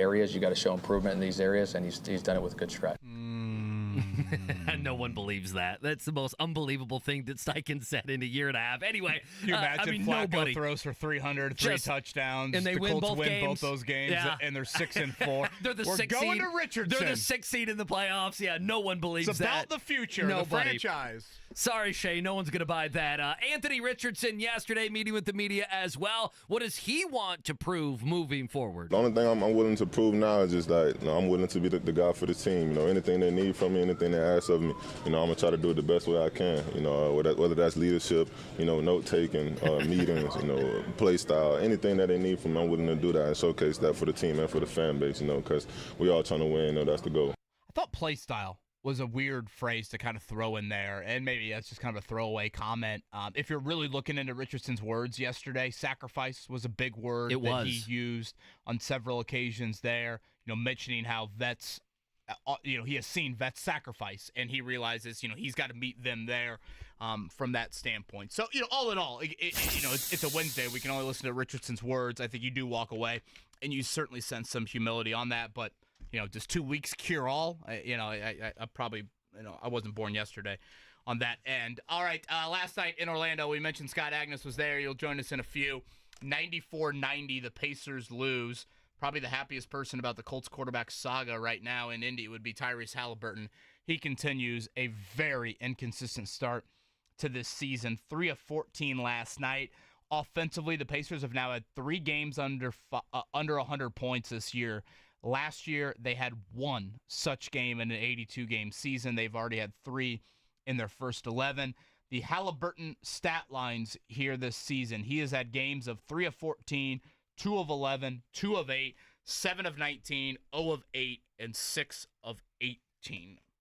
Yeah, not good enough. It's just not good enough. It's just too much pressure on the others. I know. Considering Nembhard and Neesmith are going to miss time. I mean, right now you have to have Siakam and Mathurin north of 20 points, seemingly night in, night out. I mean, McConnell goes 2 of 9, Shepard's 2 of 6, Turner's 4 of 11. Sure, Obi Toppin you like a little more, Jarris Walker you like a little bit more, but you need more from your $200 million guy. What about your guy Goga last night? Goga should be teed up on every other possession. He's trying to fight everyone, trying to fight Siakam. Siakam did the thing, what did Siakam do? Like he licked his fingers when they got into it at some point in the second quarter. Goga is nuts. Yeah, he is nuts. He really is nuts. He had a double-double, but he is nuts. But he had a couple big moments, and Franz Wagner did as well, and the Magic. That just seems to be a thorn in the side of the Pacers. Don't understand it. Orlando was on a back-to-back, Andy, and I couldn't tell you how many times I looked up and thought, It looks like the Pacers are on the second night of the back. I know. Denary was talking about it right the first couple minutes of the broadcast, and I'm like, man, it looks like the Pacers might be the team on the back-to-back. All right, let's take a break. Coming up on the other side, we'll take a short intermission from all the Colts talk, and we'll talk about the Pacers. Scott Agnes is going to join us next. What's up with Tyrese Halliburton? We'll do it next year. 8 o'clock hour continues. 93.5, 107.5 The Fan.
Well, finally, we got some candor and some details for Shane Steichen. We'll play that opening statement from him coming up in a few. I would say another storyline a lot of people were following yesterday was where our next guest was. Scott Agnes, Fieldhouse Files. He was in Florida.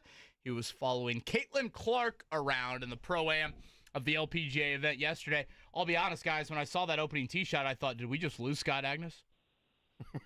I was nervous. I was wondering, Scott, how close were you to that shank on hole one there? I was in the safe zone. I was behind and to the left there, behind Caitlin. So no issue from my standpoint there. Scott, sum it all up. Seemed like quite the crowd for a Pro-Am, and Caitlin Clark down there doing what she, I think, is loving to do this offseason, and that is play the game of golf.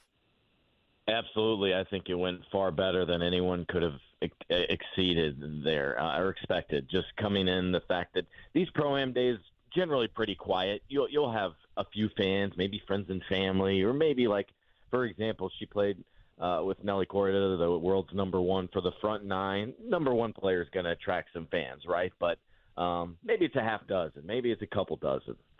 There was probably 1,000, 1,500 fans tracking and following along Caitlin's group just like it was on Sunday of a big tournament versus the other groups just had a couple people. But Caitlin, I think she handled it so well. I think she downplayed it early on. Like, guys, don't have high expectations. I love playing golf, but I haven't played a ton, and, I'm out here playing with pros. Like, come on, this is what they do. And she had several great shots. I think the highlight was probably a putt on 5 that it felt like it was good from about 20 feet out, 10 feet out, and everybody just went crazy. And there was roars a couple times throughout the round, starting with that one. But then she also had several shank tee shots, like on 1, like on 3. And the best thing, I think, is even more fans understood how funny she was, KB, how quick-witted she was. People would say stuff, and she'd have some quick banner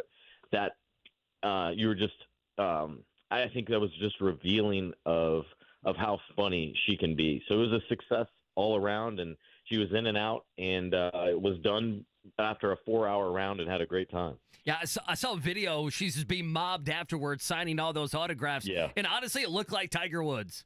That's what I thought. In golf, there's only so many people that can move the needle like that. So great stuff there. Scott Agnes joining us on the Payless Liquors hotline. So let's move to the Pacers. A loss last night. I got one more. Oh, sure. Yeah, no, go ahead. Did we see, was Colton Herta and Marcus Erickson, were they there? Could you explain kind of the Game Bridge? Yeah, so this was all part of Game Bridge. This tournament, the Annika Sorenstam was driven by Gamebridge, and so it was a big sponsored event. And actually, I learned while being down here, this was part of an endorsement deal that Caitlin agreed to even before she had entered the draft, KB. So got it. This was something that could have been really interesting if she was back in Iowa right now in return for her senior year. So it probably wouldn't have been possible, to be frank. But this was long in the making. I think, again, it also speaks to probably her creativity and how she has fun, that after her last game, she hinted all this golf. Well, she knew this. She's known for months this tournament was coming and that she was going to do it. And so in terms of Marcus Erickson and Colton Herta, of course, they have the deal with Andretti and Gamebridge, Colton especially. And so those two, I would call them kind of honorary caddies, walking billboards. They wore caddy bibs. But we're just kind of hanging out and walking around. The golfers had caddies from the True Golf Course from Pelican Golf Club to help them out throughout the round. That's pretty cool. Scott Agnes with us, Payless Liquors Hotline. Why the inconsistency? Any theories on what's going on with Tyrese Halliburton right now? I think it starts with not completely healthy. Then it goes to didn't really have a complete inequality offseason. Just it was a combination of being on the go all the time. It was a combination of rehabbing as much as it was getting to work on his game. And those inconsistencies, I think, make it a little difficult to have a productive offseason like you'd want coming off the season that he had, which was great up until the injuries. And then you come to the season and there's an elevated view of you throughout the league, right? So you're atop everybody's scouting report. They know exactly how they want to minimize your role, knowing how much it directly impacts this team. And so this is something he's just got to work through. But it's been tough to see, especially from the shooting department, where like all 3 of the shooting percentages from the field, 3-point, free throws, they're at down almost 10% each. So it's not a slight drop-off. This is something he's got to shoot his way out of. Again, Scott Agnes Fieldhouse Files down in Florida, following Caitlin Clark of that Pro-Am yesterday, and then was at the Pacers Magic game from last night. Scott, we mentioned this briefly yesterday, and I know you tweeted about it. FanDuel, sport, I forget what the exact phrase is. Was it FanDuel TV? Sports Network, isn't it? FanDuel Sports Network, I think. Yeah, let me look it up. Correct. They've taken over for Bally Sports here, and that's how you watch your Pacer games right now. And they are offering a one-game price. $6.99, is that right on that end? Yes. What do you make of that? Obviously, you know, it's not a great price point if you're going to watch a ton of Pacer games, but if for some reason you're going to have one or two a month that you're going to watch, it is something that is a little bit different than what they offer monthly wise, which is $19.95. Yeah, I come from the standpoint that more options, the better. Remember several years ago when if you didn't have cable, you couldn't watch these games, and then a few years later they introduced the streaming platform. It was Bally Sports Plus back then. I think that was important. So yes, if you're a diehard fan or you're a regular viewer, this isn't the deal for you. You're going to go and get the monthly subscription, maybe the seasonal package. And the other part of this now that came out yesterday, KB, was coming soon. We don't know exactly when that is, but I would guess within the next week or two. Is if you don't want to mess with the FanDuel app, the former Bally Sports Plus app, you don't have cable or you have YouTube TV like me, you don't get this network. You will now be able to get games through Prime Video if you're in the local market. But I do want to emphasize it is not included in your Prime Video subscription. You pay the same. I think it'll be the same price. They haven't said yet. You'll pay the same add-on. The difference here is you go with this platform, and we all know how much that has worked thus far, just in terms of Thursday Night Football and things like that. So again, that also is another option here to try to make it more available to viewers. Got it. Interesting on that end. Scott, thank you, sir. I guess lastly, anything on the 3-on-3 with Caitlin Clark? Is she a no for that? Are we still watching that storyline? I'm not really watching it. I would be shocked if she does it. We have not gotten any clarity from that. They announced 2 more players, I think it was yesterday, but I would not hold out hope. I mean, she can come down and do events like this and get hundreds of thousands of dollars. The only reason I think she would do something like that, just me speculating here, I haven't asked her about it, is it would allow for her to play some competitive basketball before next season. Otherwise, it's just practice and scrimmages. But it's also a different brand. It's 3-on-3, much different than 5-on-5. So I would be surprised if she does it, but we'll see. Scott Agnes Fieldhouse Files. Scott, great work and going down there, man, and thank you as always for the time. Absolutely. Thanks, guys. That's Scott Agnes, Payless Liquors Hotline. Just a reminder, announced earlier today, the NFL Combine staying in Indy for at least another year. So we already knew 2025 would be here, 2026. So the Combine has been here since 1987.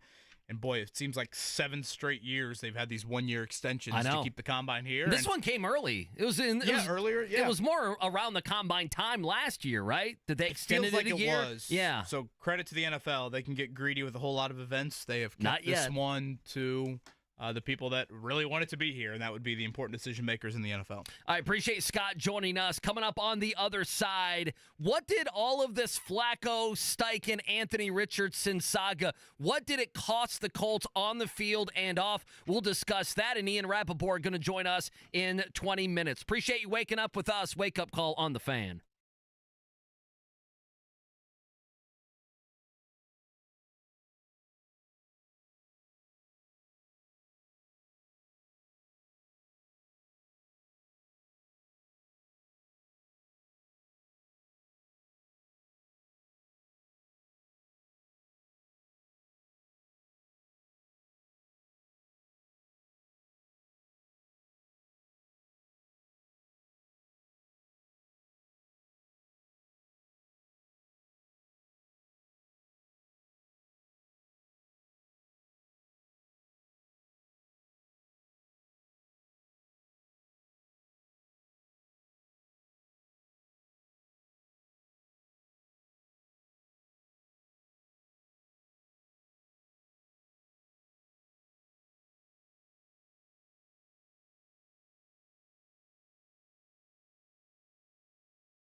Ian Rapoport, NFL Network.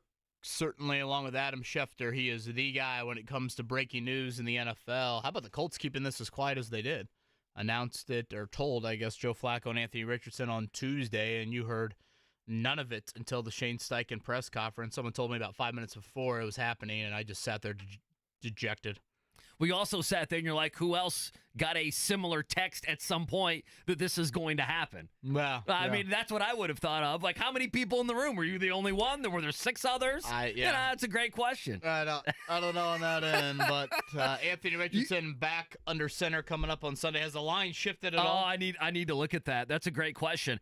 Do you know what the conversation is in New York about the Jets? I mean, they obviously have left the Jets for dead completely. Like, I mean, no one believes that they're going to make any run. By the way, it's still at 4. Wasn't it 4.5 maybe earlier in the week, the spread on this game? Regardless, it's 4. The conversation there is Aaron Rodgers was asked yesterday, are you going to be back next year? And he was like, well, yeah, I'd like to. And Jets fans are besides themselves because they don't want Aaron Rodgers anymore, but they can't cut him or the dead money is going to be massive.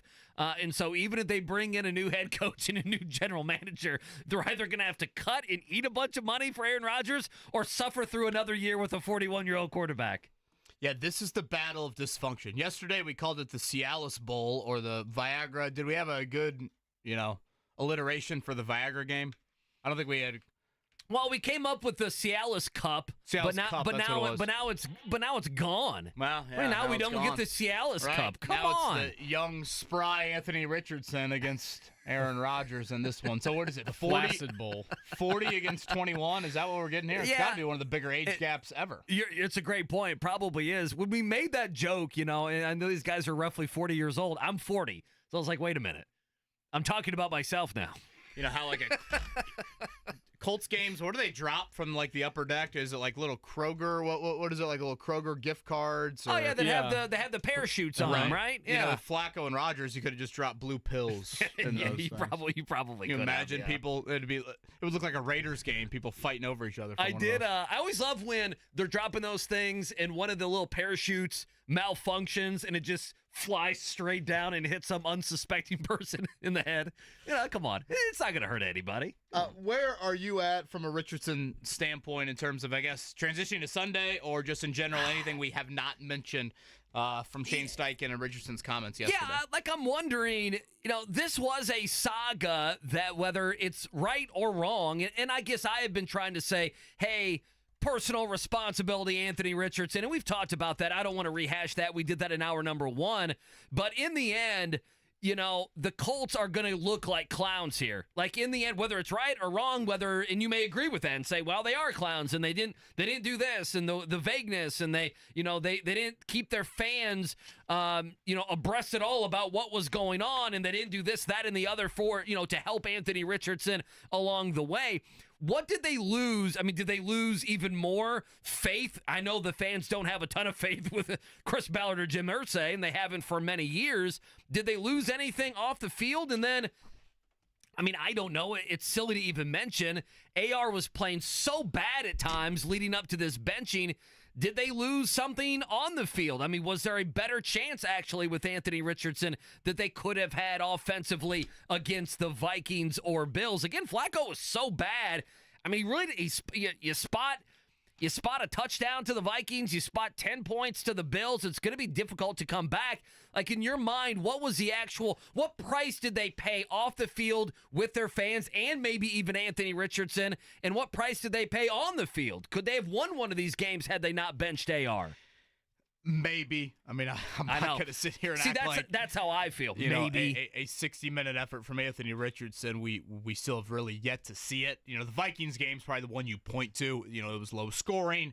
You had 3 drives on their side of the field in a 1-score game late. Do you find more success running it in that game? Yeah, Jonathan Taylor had 48 yards rushing. Right. So, that might be the game that you point to. But again, I'm not even ready to say that, even about the final 7 games.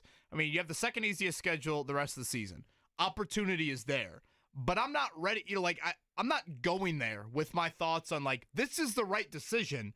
Yet I say that, and I'm not sitting here saying, oh yeah, the Colts are going to be the 7th seed now, right? Or the Colts are going to be the 6th seed. No. This is simply you need answers. You need real answers about your most prized possession in your franchise.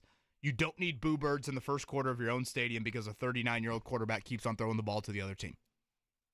I mean, if I can just boil it down to as simple as I can, that's kind of where I'm at. So what did the Colts lose? I mean, yeah, I think reps are precious. I think unscripted reps on a Sunday in the NFL are invaluable. Brian Flores and the Vikings defense in primetime, facing Josh Allen. Those are great moments, I think, for your young quarterback to be exposed to. I think you missed out a little bit on that. Now, the counter would say he really needed to be sent the message of being benched. So I can listen to people that might say that. But again, I just saw in the Flaco realm of it, no one could have talked me into a positive. There was no, I mean, there wasn't. And I mean, I was adamant about this from day one. I just saw no positives in watching the same damn pathetic, boring, old movie that we've watched with the Colts for the last 6 years. Different lead actors. Matty Bone thinks Joe Flacco's hot. Great. Different lead actor. He's got better looking with age. Flacco has. He's a good looking dude. I mean, he has, right? We would agree with that. 25-year-old Flacco and 40-year-old Flacco, those aren't the same men. I'd have to look at the Baltimore Flacco. I can't recall that. Don't know if we want to analyze that here on this Thursday morning. You don't want to do that today on a Thursday? But nonetheless, we've watched it. How many times I said to you, don't be bad, boring, and old at quarterback. Well, they were all of them. It's just you need, I know. As much as the disappointment of the divisional title drought and the playoff win drought is there and very much alive for your franchise, that is accurate. I don't think Joe Flacco was going to change that at all. I wonder what Steichen learned. I mean, Steichen's still very new. When he was with Herbert, I mean, it was going to be Herbert, and when obviously he was in Philly, everything was built around Jalen Hurts. I wonder, whether it's dealing with the media, dealing with a young quarterback, he certainly learned something there. Yeah, communicating to a young quarterback, expectations. He changed his tune yesterday. And Mark, let's maybe play that after Ian Rapoport here coming up in the 9 o'clock hour. Go back to that Steichen opening statement. And, again, when I got wind that something was happening yesterday, I should have just recorded Steichen's opening statement. But once he started talking, it was like, whoa, this is a different Shane Steichen. Detail, I would say energetic, passionate. I mean, not reading from any notes, it's not like you know how to print it out statement and it's just necessarily reading off that. I just thought it was I said it to you yesterday. He needs to give us a Kevin O'Connell post-game moment with Richardson. Right. I think Mike Tomlin, I think is fascinating to watch in these press conference settings. Tomlin, to me, I think would have handled this from a day one standpoint, would have said, playing quarterback in the NFL is a privilege. And you've got to meet the standard that is there. We've had Hall of Fame caliber quarterbacks in our franchise. It is a big time deal to wear the C on your chest, to play quarterback, to get paid the amount of money, and have the eyeballs on you that quarterbacks do. And right now, we think our young quarterback needs a reset. And then said, I'm not going to address it anymore. And you can revert back to the statement when you need an explanation on why we're going in a different direction at quarterback right now. And to me, that's not ripping the kid. It's not undressing him. It's none of that. It's a little public accountability, and it's some transparency to your fan base that pays a good amount of money to watch you each and every Sunday. Yeah, I think what they cost themselves was the last couple weeks of a lot of consternation and probably people feeling a little bit different about Steichen. I think that's very accurate. When you didn't have to feel that way. I think the other thing that's interesting, and we got to take a break, Ian Rapoport coming up, is if Steichen did make this decision and Jim Irsay wasn't involved, Irsay letting his football people make a decision. Who knows what to believe with any of that? I think Shane Steichen listened to Jim Irsay, but I think this was a Steichen decision. Now, of course, when your boss tells you to do something, you probably listen to it, and it sits in your brain a little bit longer than some other voices. Sure. But if you have missed the open that Mark has produced here, and we've played it to start the 7 o'clock and 8 o'clock hour, you're going to want to hear it coming up in a few minutes. Yeah, so we'll do that in a couple minutes. We'll take a break. Coming up on the other side, we'll let you hear that Shane Steichen sound. Plus, Ian Rapoport, NFL Network. He joins us next. 9 o'clock hour, around the corner, 93.5, 107.5 The Fan.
On 93.5 and 107.5, The Fan. Joe will be the starter for the Jets, yes. You just stick with it. You grind through the process of this whole thing, man. It really is a process. So we're going through that process right now, and right now Joe's still our guy. A few moments later. You know, I've said the process for a long time. And over the last 2 weeks, he's made strides in those areas, big-time strides, becoming a pro's pro. He will be our starter again. He's going to start this week. He's going to start the rest of the season. I talked to Chris, I talked to Jim, I talked to everybody, but ultimately it was my decision. Like sands through the hourglass, so are the days of our lives. Indeed. It has been a soap opera at the most important position in sports for the Colts ever since Andrew Luck shocked the NFL world on one Saturday night back in August of 2019. To talk more about that, he's the man that breaks a whole lot of news in the NFL, the NFL Network Insider. You can see Ian Rapoport on the Insiders Friday at 7 p.m. Eastern and NFL Game Day morning coming up 9 a.m. on NFL Network. Ian joins us here on this Thursday morning. Ian, good morning to you. Thank you for making time with us. No problem. What's happening, guys? Let's actually start here. The news of the morning: NFL Combine staying in Indy for one more year. That's why you wanted to talk to me, huh? Sure, that's the only thing going That's the only on. thing we want to talk about. Are you surprised that just NFL general greed hasn't taken that thing to some other city? Well, there were conversations. There was, I'm not going to say an attempt, but I know it was something that certainly was being considered. Heard about Frisco with the new, Cowboys facility, which I guess is not really new anymore. Heard about California where the Rams are. And I think the NFL really thought about maybe taking it on the road. And there were a couple of years where, I'm biased because I love Indy. I love the city. I've never been shy about that. I love the Combine in Indy. Sometimes it is a little too cold, and I spend a lot of time outside, walking from bar to bar, restaurant to restaurant. So that's kind of annoying, but everything else is great. So I wanted it in Indy. But, yeah, I think the NFL for a couple of years considered it, and then at some point it was like, wait a minute, this is the perfect place. The city wants it. The team wants it. There's medical facilities. It's central. What are we doing? And so, to me, it's not indefinite. It's only for a couple of years, but it's been like this for as long as I remember. So I think this is good news today. That's the voice of Ian Rapoport, NFL Network, joining us here on this Thursday on the Payless Liquors Hotline. Ian, what is your opinion of this entire saga? We've seen poor play, then we see AR being benched, and then it's Joe Flaco, and Flaco's terrible over 2 games. And then on Monday, it's still Flaco, and then on Wednesday afternoon, it's back to Anthony Richardson. So I'll leave it open for you. What is your opinion on what has happened here with the Colts over the last 4 and 5 weeks? It'd be impossible for me to say one thing as far as my opinion for what's happened because there's 6 different parts of this. I'll start with the public messaging part of it. Obviously, that has been not good. Shane Steichen going out there and saying, Joe Flacco's our starter for the season, and then Joe Flacco's our starter until I tell you he's not, and then Joe Flacco's still our starter, and then 2 days later, actually, it's Anthony Richardson, and actually it's for the whole season.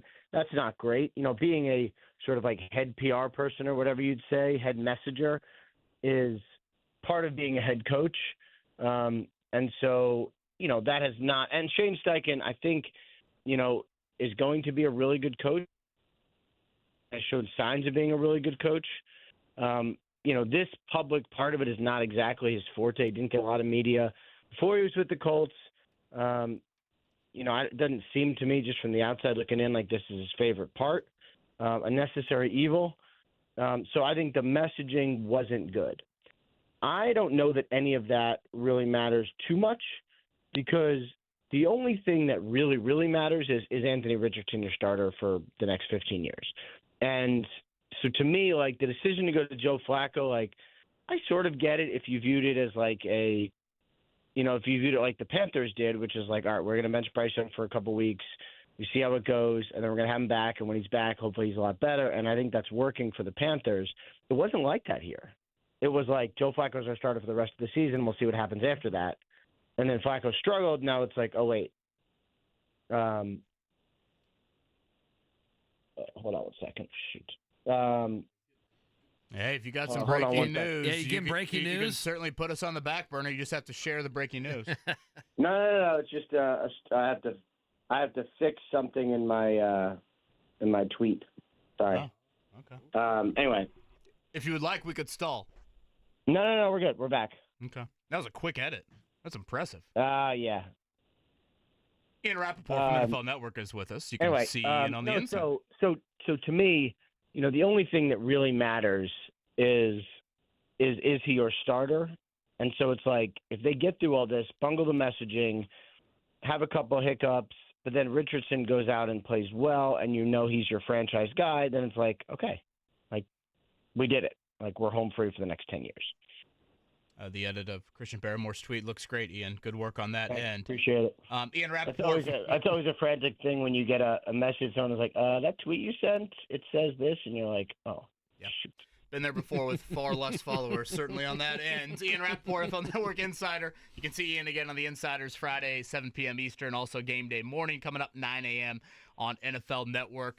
Ian, you were at Grand Park, Colts training camp, when Jim Irsay parked the bus behind the goalpost and said, Jonathan Taylor, let's discuss. Just overall, how have you seen the Irsay involvement over the last year plus? Obviously, the health topic has been a big one. Off the field. I think you were at the fall owners meetings last month or whenever exactly it was, but how involved have you seen Jim Irsay here lately compared to maybe, the Taylor situation a couple of training camps ago? Just ask the question you want to ask, and I'll answer it. Do you think Irsay was involved in this move? Right. I mean, that's what everybody wants to know, right? Like, well, I think overall Irsay involvement too, Ian, because does he keep Chris Ballard at the end of the year? Like, again, how much is Irsay, as publicly involved as he was back with Jonathan Taylor? It feels to me, yes. Like, there's people who use the term meddling when it comes to owners. I don't like that term. It's his team. He can do whatever he wants. He owns the team, right? And so, like, when an owner's meddling, it's not meddling. It's running the team as they see fit because, like, they are the owners, right? I believe that Jim Irsay is involved. I believe he is very involved. I also think the good owners will hire people, empower them, and let them make the decisions. And so to me, when Shane Steichen says this was my decision, I believe him because I think probably even a lot more coaches than you think make these decisions, present it to their owners, sell it to their owners, and that's what the decision is. But, like, let's be clear. Like, Jim Irsay loves Anthony Richardson, thinks he has a world of talent, which he does. Was definitely, like, the first time we learned that Anthony Richardson was going to be the starter of the Colts was when Jim Irsay said it. So I would say he's definitely involved and definitely on board.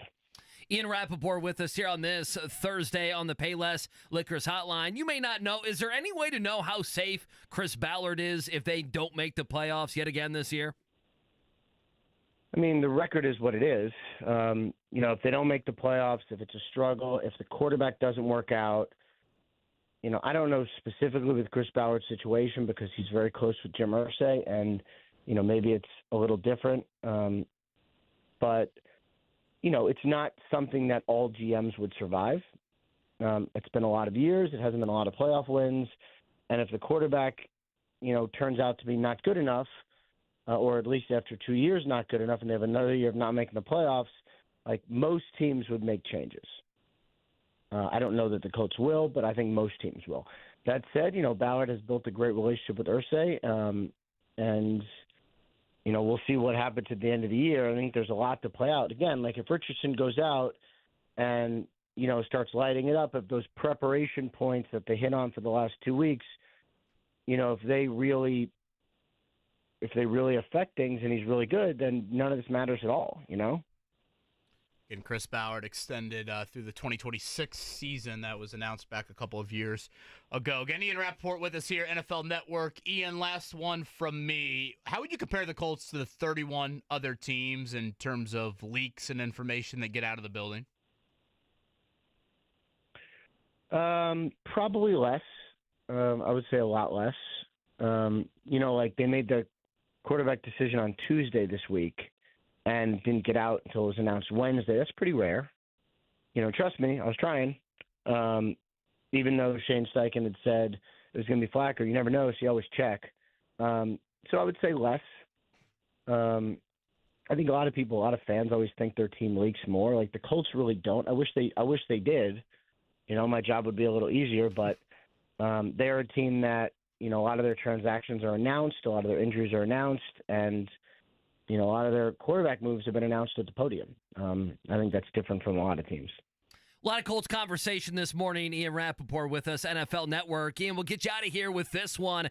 Big picture, NFL moving into Week 11. Still some football, a lot of football to be played. We see the Jets, they're going to need a new coach, and obviously the Saints, they made the move a couple weeks ago there with Dennis Allen. So 2 jobs we expect to be open, and there's going to be a lot more. If you set an over-under, where do you think that over-under would be on open coaching, head coaching jobs in the NFL after the season?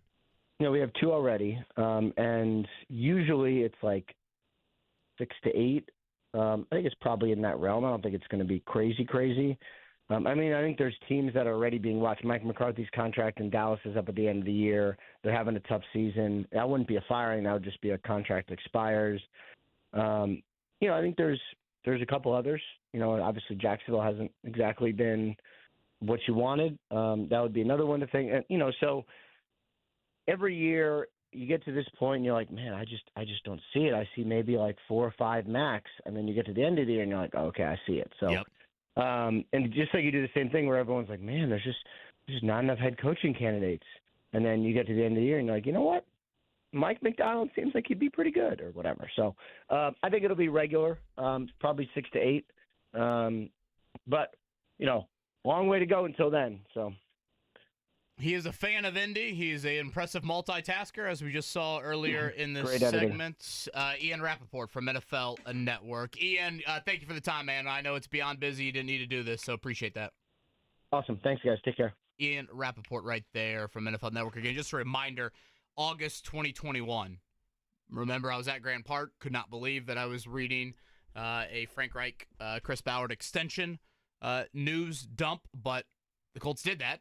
They fired Frank Reich a year and a half later. Chris Ballard has maintained his job. That extension was through 2026. So for what it's worth, Ballard has 2 years left on that deal.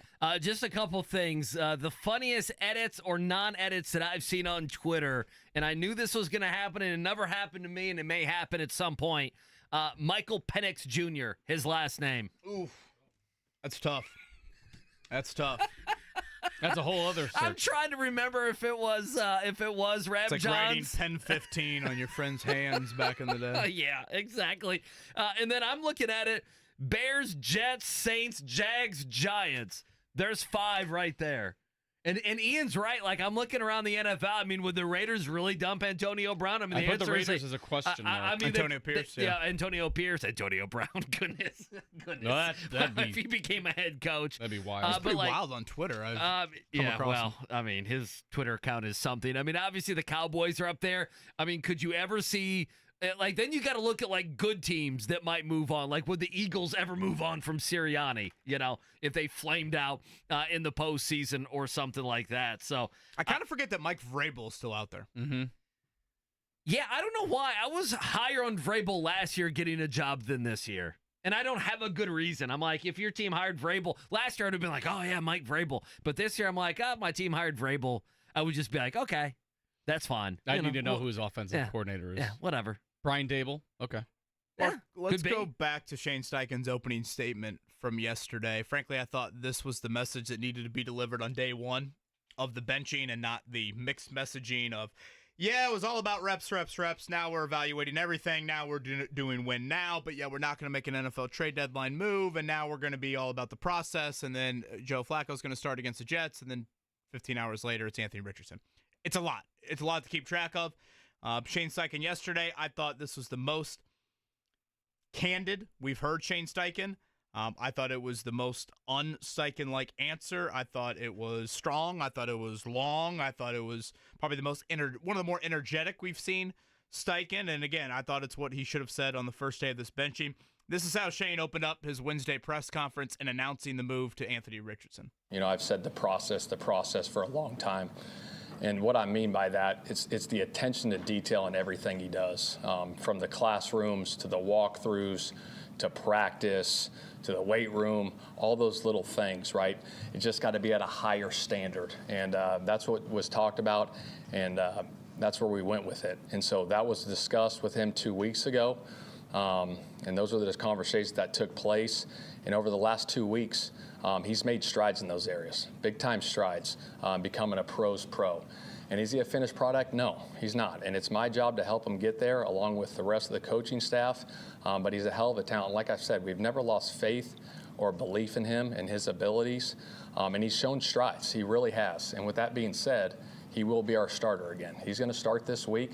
He's going to start the rest of the season.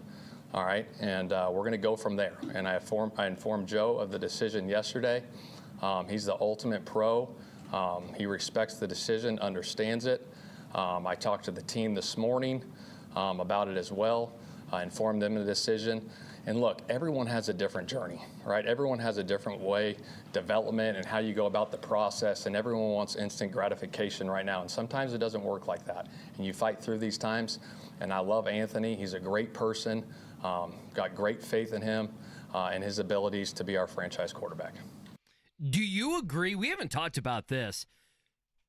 Do you believe he's going to be our starter the rest of the season if I take health out of the equation? Do you believe that? Yeah. I think I do too. Yeah. I don't know if I'm why the just. hell would you go back to Flaco? Well, I mean, listen, I agree. I think the flip side would be if AR starts playing some really, really bad football, but I would agree with you that you need to gather that data. Again, you bring him in and you play him, and it means he could be really good, he could be really bad, he could be somewhere in the middle. I think that's the whole point, to find out exactly what you're going to have the next 7 games. I would tend to actually believe that. I believed Steichen yesterday. Probably the most I've believed him in the last year and a half, outside of Joe Flacco's play didn't compute to the decision at all. That I don't believe. Yeah, but just about everything else, I probably logically can buy what Steichen was selling me yesterday. You know, for those that think Richardson is a bust and they're done, the optimism there, I think, is this. You play out the rest of the season. If you think Richardson is a bust and you think he's going to continue to play like he has played, what, they'll win 3 of their final 7 games, 2 of their final 7? Yeah, so I mean, something. 6 or 7 wins at the end of the year. The Titans, the Giants, maybe the Patriots or Jags. Yeah, I mean, they can win 3 games, sure. So last year they won 9, and they were the 15th overall pick. This year, if they would win 6 or 7, they'd obviously be hovering around top 10. Andy, if you look at the AFC playoffs right now, of the 7 teams in the playoffs, 6 of them have quarterbacks drafted by that franchise. Yep. And only 1 was a top 5 pick, being C.J. Stroud. Allen, 7 overall. Mahomes, 10 overall. Bo Nix, 12 overall. Yeah, Lamar back end of Herbert, round 1. Yeah, Herbert, 6 overall. Lamar, the last pick. The Steelers, they're the anomaly. They just, they just show up and, they put anyone at quarterback. They could have a Pittsburgh Pirate bullpen pitcher play quarterback, and they'd still put Paul Skeens in there. Fall into 9. Yeah, Livy Dunn could play quarterback, and they'd still fall into 9 or 10 wins. That, I guess, is a reason for optimism. I bring that up to say, again, if you need to pivot, and I'm not saying that Cam Ward or, Shadur Sanders or Carson Beck's been awful, but, whatever. Any of these college quarterbacks are those guys. But these teams found their quarterbacks, varying degrees of quarterbacks, obviously, in the general range that the Colts theoretically would be drafting in. And it gets you, I'm not holding my breath necessarily that the Colts would be done with Richardson at the end of the year. But, Andy, if it goes off the rails and Jim Irsay makes a decision at GM, well, now that GM's not tied to Anthony Richardson. Well, I know. So now and how many times have you seen a new GM walk in and say, yeah, we're going to stick by that quarterback? Yeah, tell that to Bryce Young and Will Levis this season. Right. How that's worked out for them in their respective situations. So that's where I bring up the clarity, answers, an opportunity to pivot, and not waste an offseason. If you are on he's a bust. He stinks. He's terrible. Did you not watch him? I've already made up my mind. Well, fine. You're going to lose then a good amount the final 7 games, and the important people that ultimately make the decisions for your franchise, they might get to your line of thinking because they're not there. They are not there. They weren't there 2 weeks ago when they benched him. They're going back to him. Now we get answers. I know we're supposed to have some big opinion. I don't have a concrete opinion, KB, on what we're going to see the rest of the way from Anthony Richardson. I really don't, because it's almost like... Is that scary or exciting? Well, or both? It's both. I think you could, and I've tried today to try to show that, hey, there could be some positivity here. There could be some excitement. The reason, I guess my reasoning behind it is AR was playing pretty poor football. Let's just say what it was. He was playing poor football. Okay? But as he plays more, is he going to get better? Combined with the schedule gets way easier. What does that do? And then, I'm sorry, but the conversation yesterday and the conversation the last 2 weeks plus has been AR not maybe doing all he could do to be the best he could be. I think that's a fair way to say it. Not calling him lazy, not like he's missing every practice or isn't giving it 100%, but doing and going the extra mile. What does that equate for on-the-field performance for Anthony Richardson? In other words, if you're telling me he and Steichen are now more of a cohesive unit, that Anthony Richardson is working harder than he's ever worked in his professional life at being a good quarterback, and then you combine that with, an easier schedule, does that mean we see down the stretch here Anthony Richardson play better football than what we have seen? And I tend to think he's going to be a little bit better. I think the thing you would struggle with this offseason is how much clarity do you think we actually get? In other words, if he has a couple fine games, has a great game, has 3 more bad games where he's completing, 40% of his passes, 38% of his passes, he's throwing the ball to the other team, he's fumbling, those sorts of things.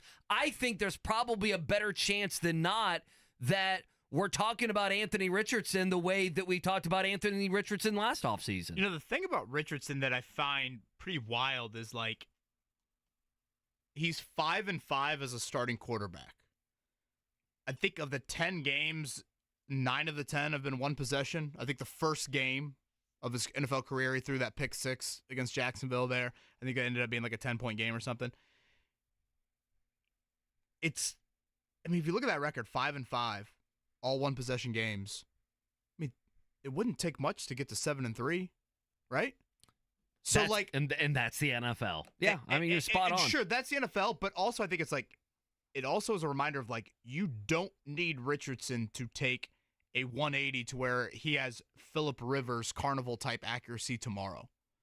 You just need a slight consistent improvement. And the consistent word is probably bigger than the slight word. If he improves, I don't think you need this 50% passer to become 70. I think you can live with 58 or 59, frankly. But the consistency's got to be there from week in and week out. That's what I'm getting at. If you can get a few more, hey, he just hit a single in the first. If he hits a single every quarter that he didn't hit previously, does that take 5-5 to 7-3? Does that take these one possession games to one possession games favoring you?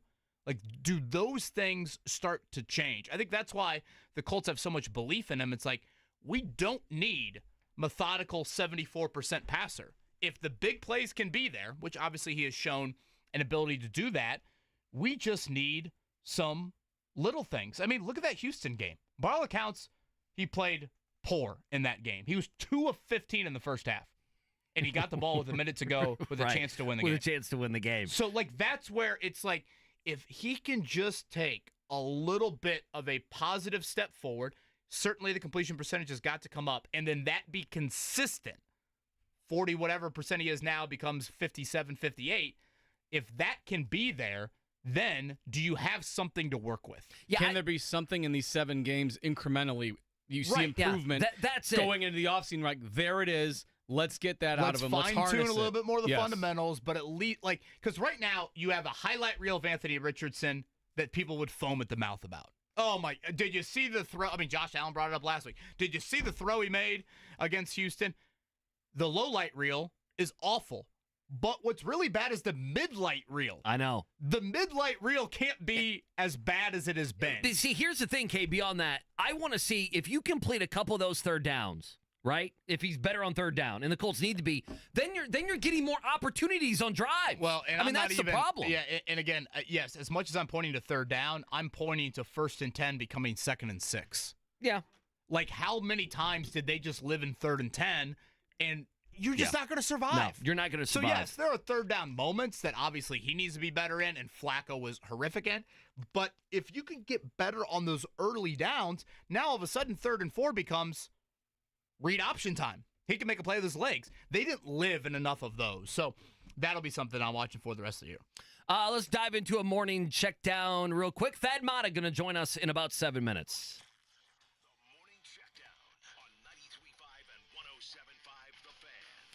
All right, we've been giving you Shane Steichen and Anthony Richardson sound all morning. Let's do it here for the final time. Shane Steichen was asked straight up, what did AR do to prove he could be a starter again in this league? Here's Steichen yesterday. The little things, the details. When I talk about the details, I mean, it's the constant grind in the meetings with the note-taking. It's the walkthrough, laser focus all the time, just being consistent, right? It's consistent in the process to being the best version of yourself. The note-taking yet again from Shane Steichen. We've heard a lot of that this morning. As for Anthony Richardson, the perspective he gained from sitting out those couple weeks. There's a lot of appreciation, but it's more understanding now. You understand the magnitude of everything. You understand the magnitude of the position. You understand the magnitude of the work that you got to put in just to make sure you're right for the team. But I definitely appreciate it. I'm forever grateful and happy and excited to get going this week again. But I'm thankful. You think he asked Sam Ellinger if he could borrow his notes? Sam Ellinger told him no. I had that happen to me. Well, hang on. Flaco would say no. Sam Ellinger better say yes. Pacers last night in Orlando, it was ugly and a lack of offense. 94-90 offensively. That's the ugly part. Frankly, the Pacers had chances to early on, especially expand on that lead, playing a team on the second night of a back-to-back. They couldn't do it. Tyrese Halliburton's struggles continue. The Heat doubleheader, NBA Cup tomorrow night. That will start the in-season tournament for the Pacers. 7 o'clock tip, 5 o'clock with the Heat on Sunday, 5 and 6. Just an inability to string games together. And again, Halliburton's up and down nature to start this season, a big reason why. Yeah, I mean, he's just having a good game and then a bad game. I can't figure him out. NBA last night, Wemby had 50. LeBron had a triple-double. The Cavs are 13-0. So there are some nice things going on, Wemby for had some. 50 with, I think, Dude, like he had 8 50. to go. LeBron is third straight triple-double on that end. Wemby, the fourth youngest player in NFL or NBA history. Unbelievable. To get to 50, a couple other announcements. NFL Combine in Indy through 2026. That announcement earlier this morning, I should say. Shout out to the Butler women. Austin Parkinson, former show guest. They beat IU last night at Hinkle. Good crowd out there. And speaking of Butler, Thad Matta going to join us next, and we might have a little ticket giveaway. I figured we would have a ticket Thad giveaway. Matta. Butler basketball head coach Thad Matta, he joins us next.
You'll be hearing that tomorrow night inside of Hinkle Fieldhouse as the Butler Bulldogs will welcome the ACC SMU Mustangs into Hinkle. We'll start to see college basketball programs certainly locally ramp up their non-conference schedule. And joining us now on the Payless Liquors Hotline, he's the head coach of the Dogs. He is Thad Matta. Coach, good morning to you. How are you?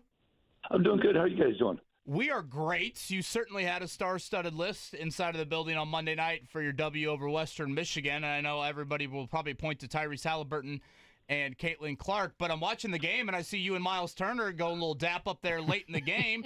Then Miles takes to Twitter and he says, one of my favorite coaches out there, always rooting for his success. So it got me thinking, Coach, you and Miles Turner, where do those paths cross? Well, I told him, I said, hey, Miles, you cost me a national championship. And he was, we were recruiting him back in Dade, Ohio State. He had been in that class with D'Angelo Russell. We had a pretty good team.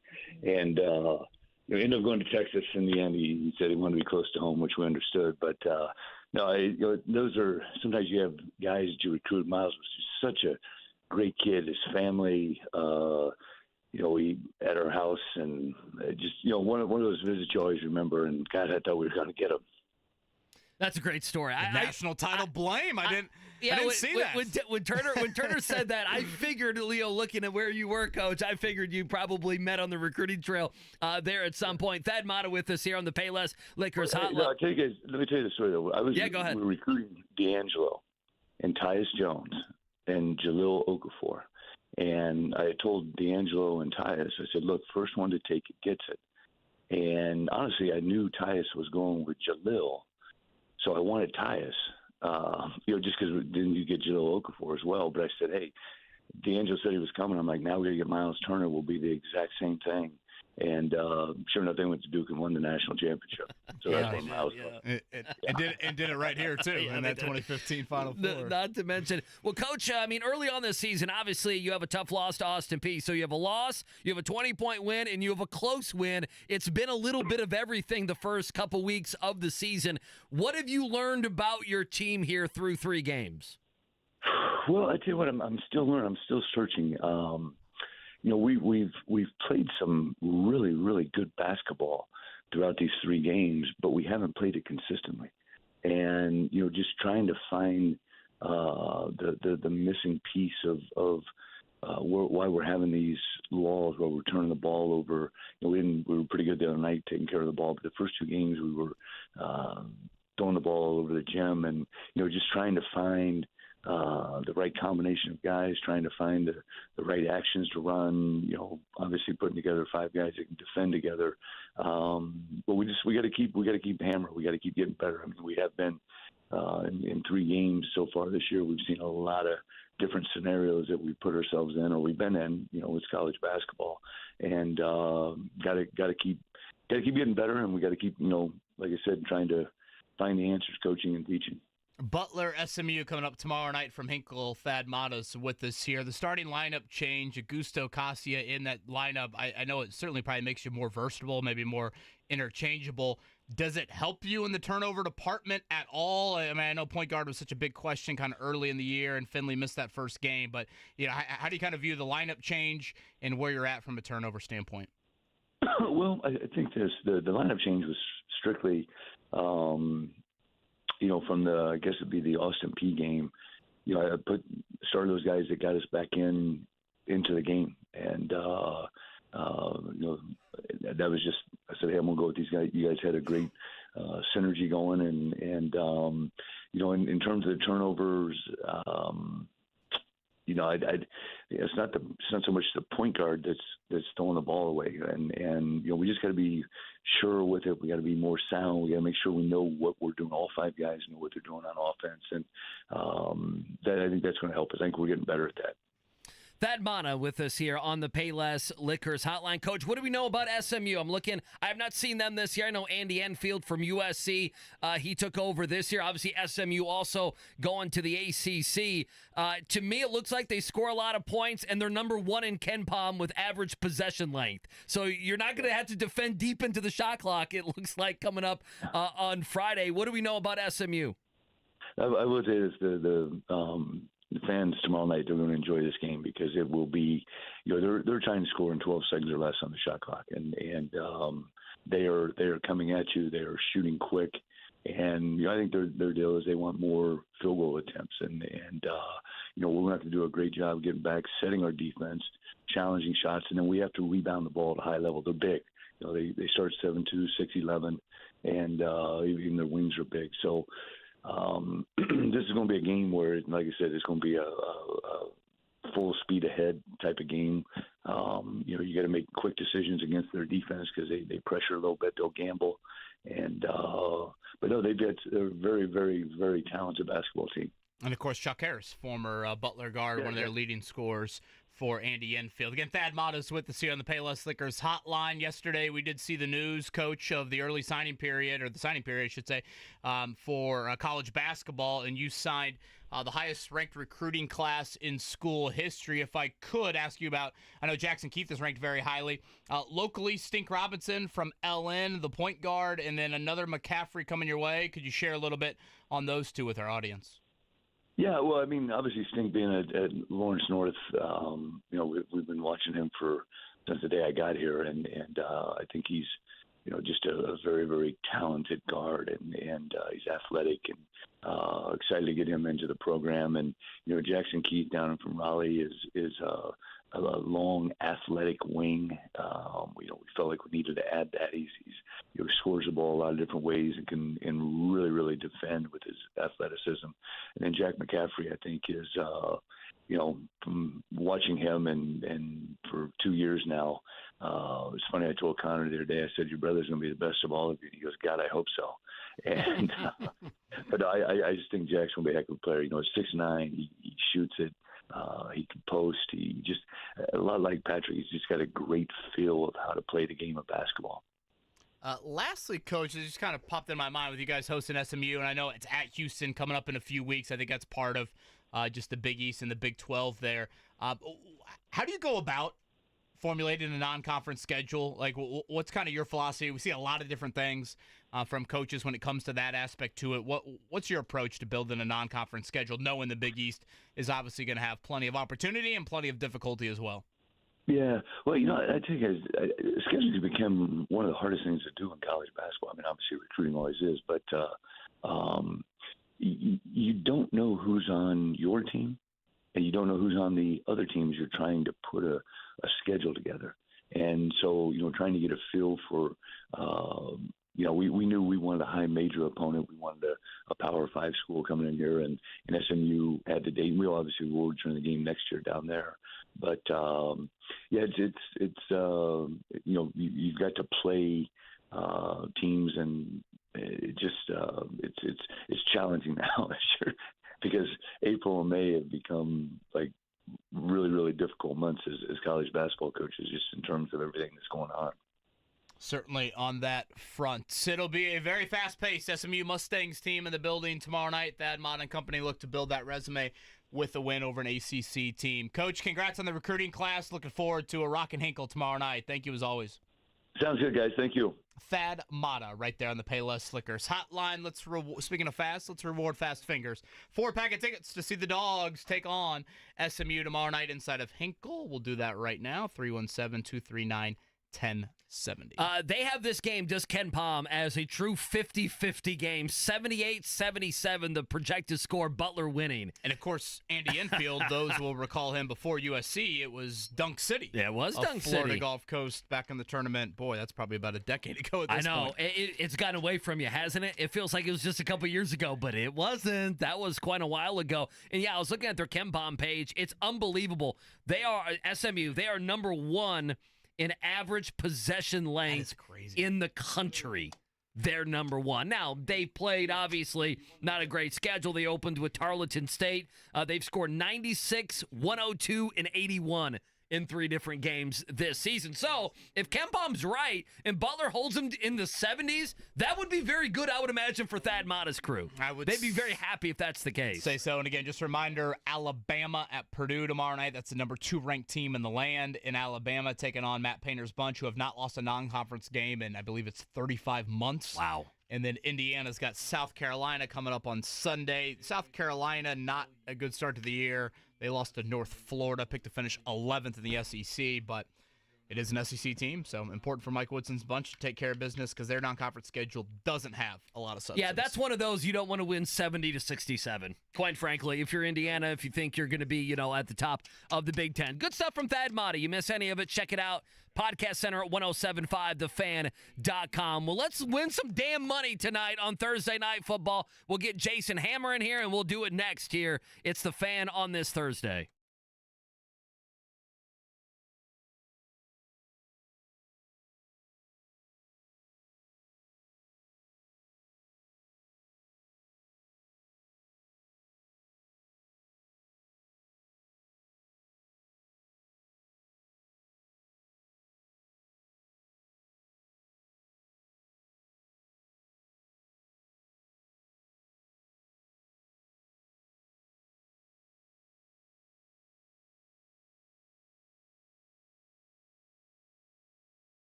All right, rounding out here on this Thursday morning. You might maybe call it the Jiffy Lube picks, if you will. No pop quiz today for the Jiffy Lube oil change. I think the day after we had a guest on who was in the delivery room with his wife. It's probably good that we take a day off.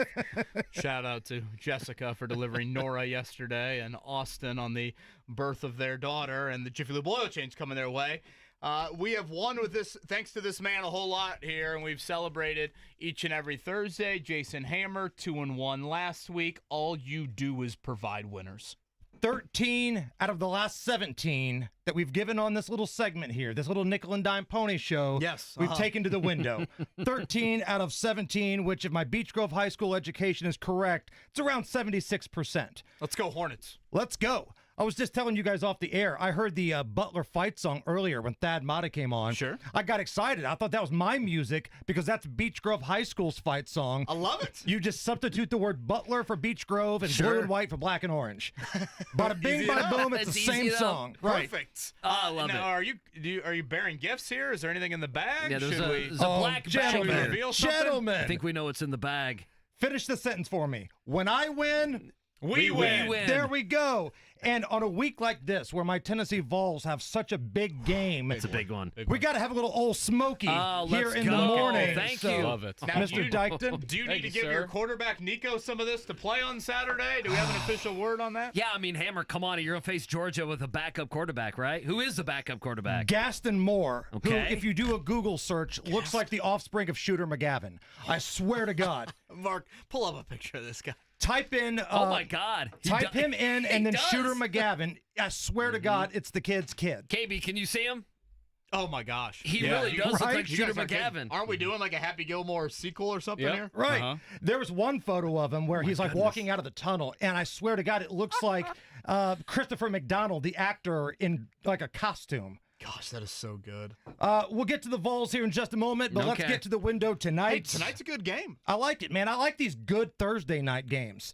So Washington at Philly. I'm seeing Philly as a 3.5 points home favorite, over under 44. So Washington last week, man, they had this really physical, smackdown, aggressive game against the Steelers, right?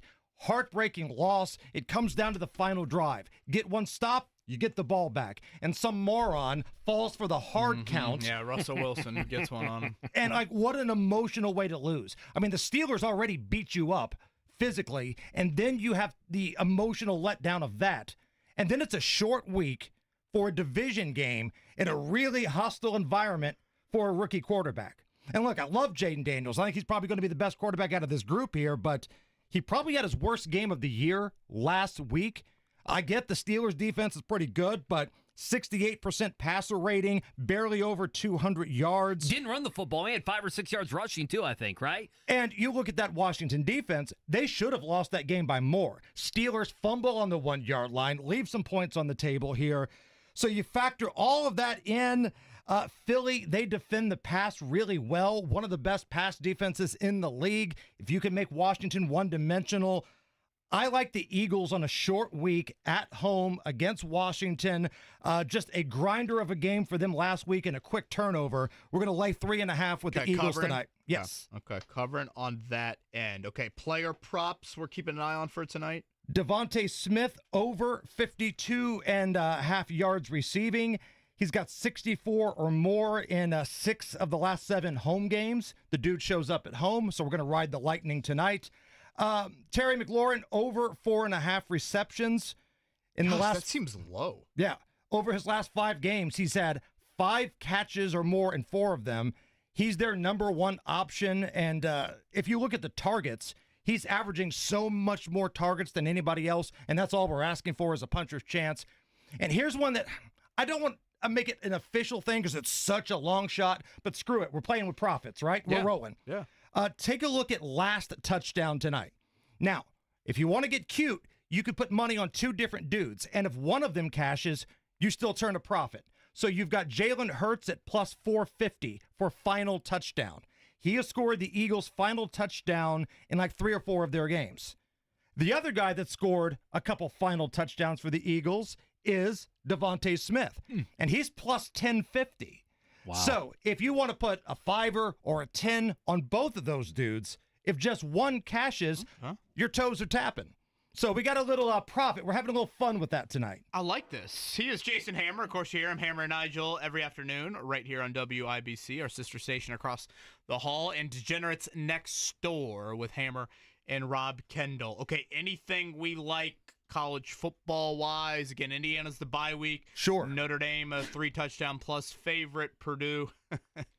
Purdue's a 4-touchdown underdog. Does Hammer know what you have done with Purdue? You Whoa, need to wait, tell Talk about Hammer. bad beats. Yeah, come on, tell Hammer You what were you've on board done. with me last week. Listen, you did a gun to your head. Would you take Purdue plus the 38? And I said, sure. If they can score one touchdown, get lucky on one play, Hammer, they missed they'll cover. 21-yard field goal, which I didn't even know there were things as short as a 21-yard well, field goal. how pathetic is it when you're 1-7 kicking a 24-yard field 21 goal? Or 21-yard field goal. Just but you bet on them 3 times. I did. They've been your lock of the week twice. Right. I was a lowercase goat for a weekend on Monday. I'm an absolute idiot. So that's why we have you, Hammer. Anything on the college front, or I guess if you want to dabble in Colts Jets 4-point dog on Sunday. All right, so let's go to a game I think people actually want to watch with no disrespect. Actually, total disrespect to Purdue people. Looking at this Georgia-Tennessee game, right? Sure. First half total is 24 points. This is Tennessee's first road game since the first weekend of October. They've had 4 straight games at home. And in the first half of those games since October, these are the points they've scored in the first half. 0 against Arkansas, 0 against Florida, 0 against Alabama, 7 against Kentucky, and they put 20 up against a god-awful Mississippi State squad. You got a good Georgia defense on the other side, but you've also got a Georgia team that I think is losing trust in Carson Beck. Agreed. So they're going to try to run the ball. Tennessee's got a top 5 defense. I think it's going to be grinded out. We're going to go under 24 total points in the first half here. Vol's offense doesn't work in the first half. Georgia's pretty damn good. And make that bet now, because if Gaston Moore is the guy for Tennessee, it ain't going to be that number. So get 24 now. We're taking the under on that one. Gold jacket, green jacket. Who gives a? He does, man. That kid looks just like Shooter McGavin. I'm going to do this every week. You want to know my 2 bad beats this past weekend? Please. Hammer. All right. Misery loves company. Yeah, both were in the NFL. So I took the Niners team total over 27.5, okay? I just believed in Brock Purdy that particular week. Jake Moody, their kicker, missed 3 field goals. They scored 23 points. If he just goes 2 of 3, they score 29 points. You were Deebo Samuel last week. You were ready to smack the long snapper upside the head. That's why everyone's pissed off at Deebo Samuel. I'm like, no, he's fine. He can smack Jake Moody. He's I have no representing the problem with people. that. Yeah, exactly. Maybe he had the same line. He had 27.5. The other one, and this is probably stupid, was Lions-Texans. It's always at like 48. You know these right. numbers. They're always, like tonight's game's 48.5 is the over-under. It was 48, and the game-winning field goal made it 49. And the over-under hit in the Colts game, too. Yes. At the very end. It also hit with the Texans-Lions. Last play of the game, the field goal, that put it on the over. And I had the under, of course. The thing is, everybody gets beat by those plays. Nobody ever wins by those plays. Nobody ever wins by the hook, and nobody ever wins when the guy slides down at the 1-yard line. Not at all. All we have done is seemingly won with Jason Hammer here on Thursday nights. A reminder, Eagles -3.5. Are we drinking these boys or what? Over the Commanders. Sure. Devontae Smith, 52.5. The over and receiving yards there. And last but not least, Terry McLaurin, 4.5 on catches, right? And then our last touchdown bet. Yeah, if you want to get cute, if you want to get nuts, we can do a little last touchdown. We're playing with some house money here today, boys. All right, here we go to winning our bets this weekend. Thank you, gentlemen, for having me on. Cheers, to everybody. Jason Hammer. Yes, here cheers. we go. Let's go. Oh, my gosh. Unbelievable. That is hot. That is very hot. That is hot. On that It end. warms me It's up called Blue Flame for a reason. to pop the sweatshirt off here in a minute. Where's that Ric Flair woo at, Mark? I will be over at Colts practice here in a few. Just a reminder again, they had a walkthrough yesterday. This will be the Colts' first practice of the week. So that injury report from yesterday, Bernard Ryman did not practice along with DeForest Buckner, but it looks like Michael Pittman Jr. will give it a go. So we'll see if he's back in the lineup coming up on Sunday. Yeah, Thad Mott, of course, Hammer in studio. We had Ian Rapoport, Scott Agnes. You miss any of that, 1075thefan.com. It's a football Friday tomorrow. What do we got tomorrow? Just our normal Matt Taylor, Greg Rakestraw. We'll give our picks as if that means anything. And I guess we'll have to talk about the pathetic New York Jets. I mean, Hammer, they're pathetic. I'm on the under this week.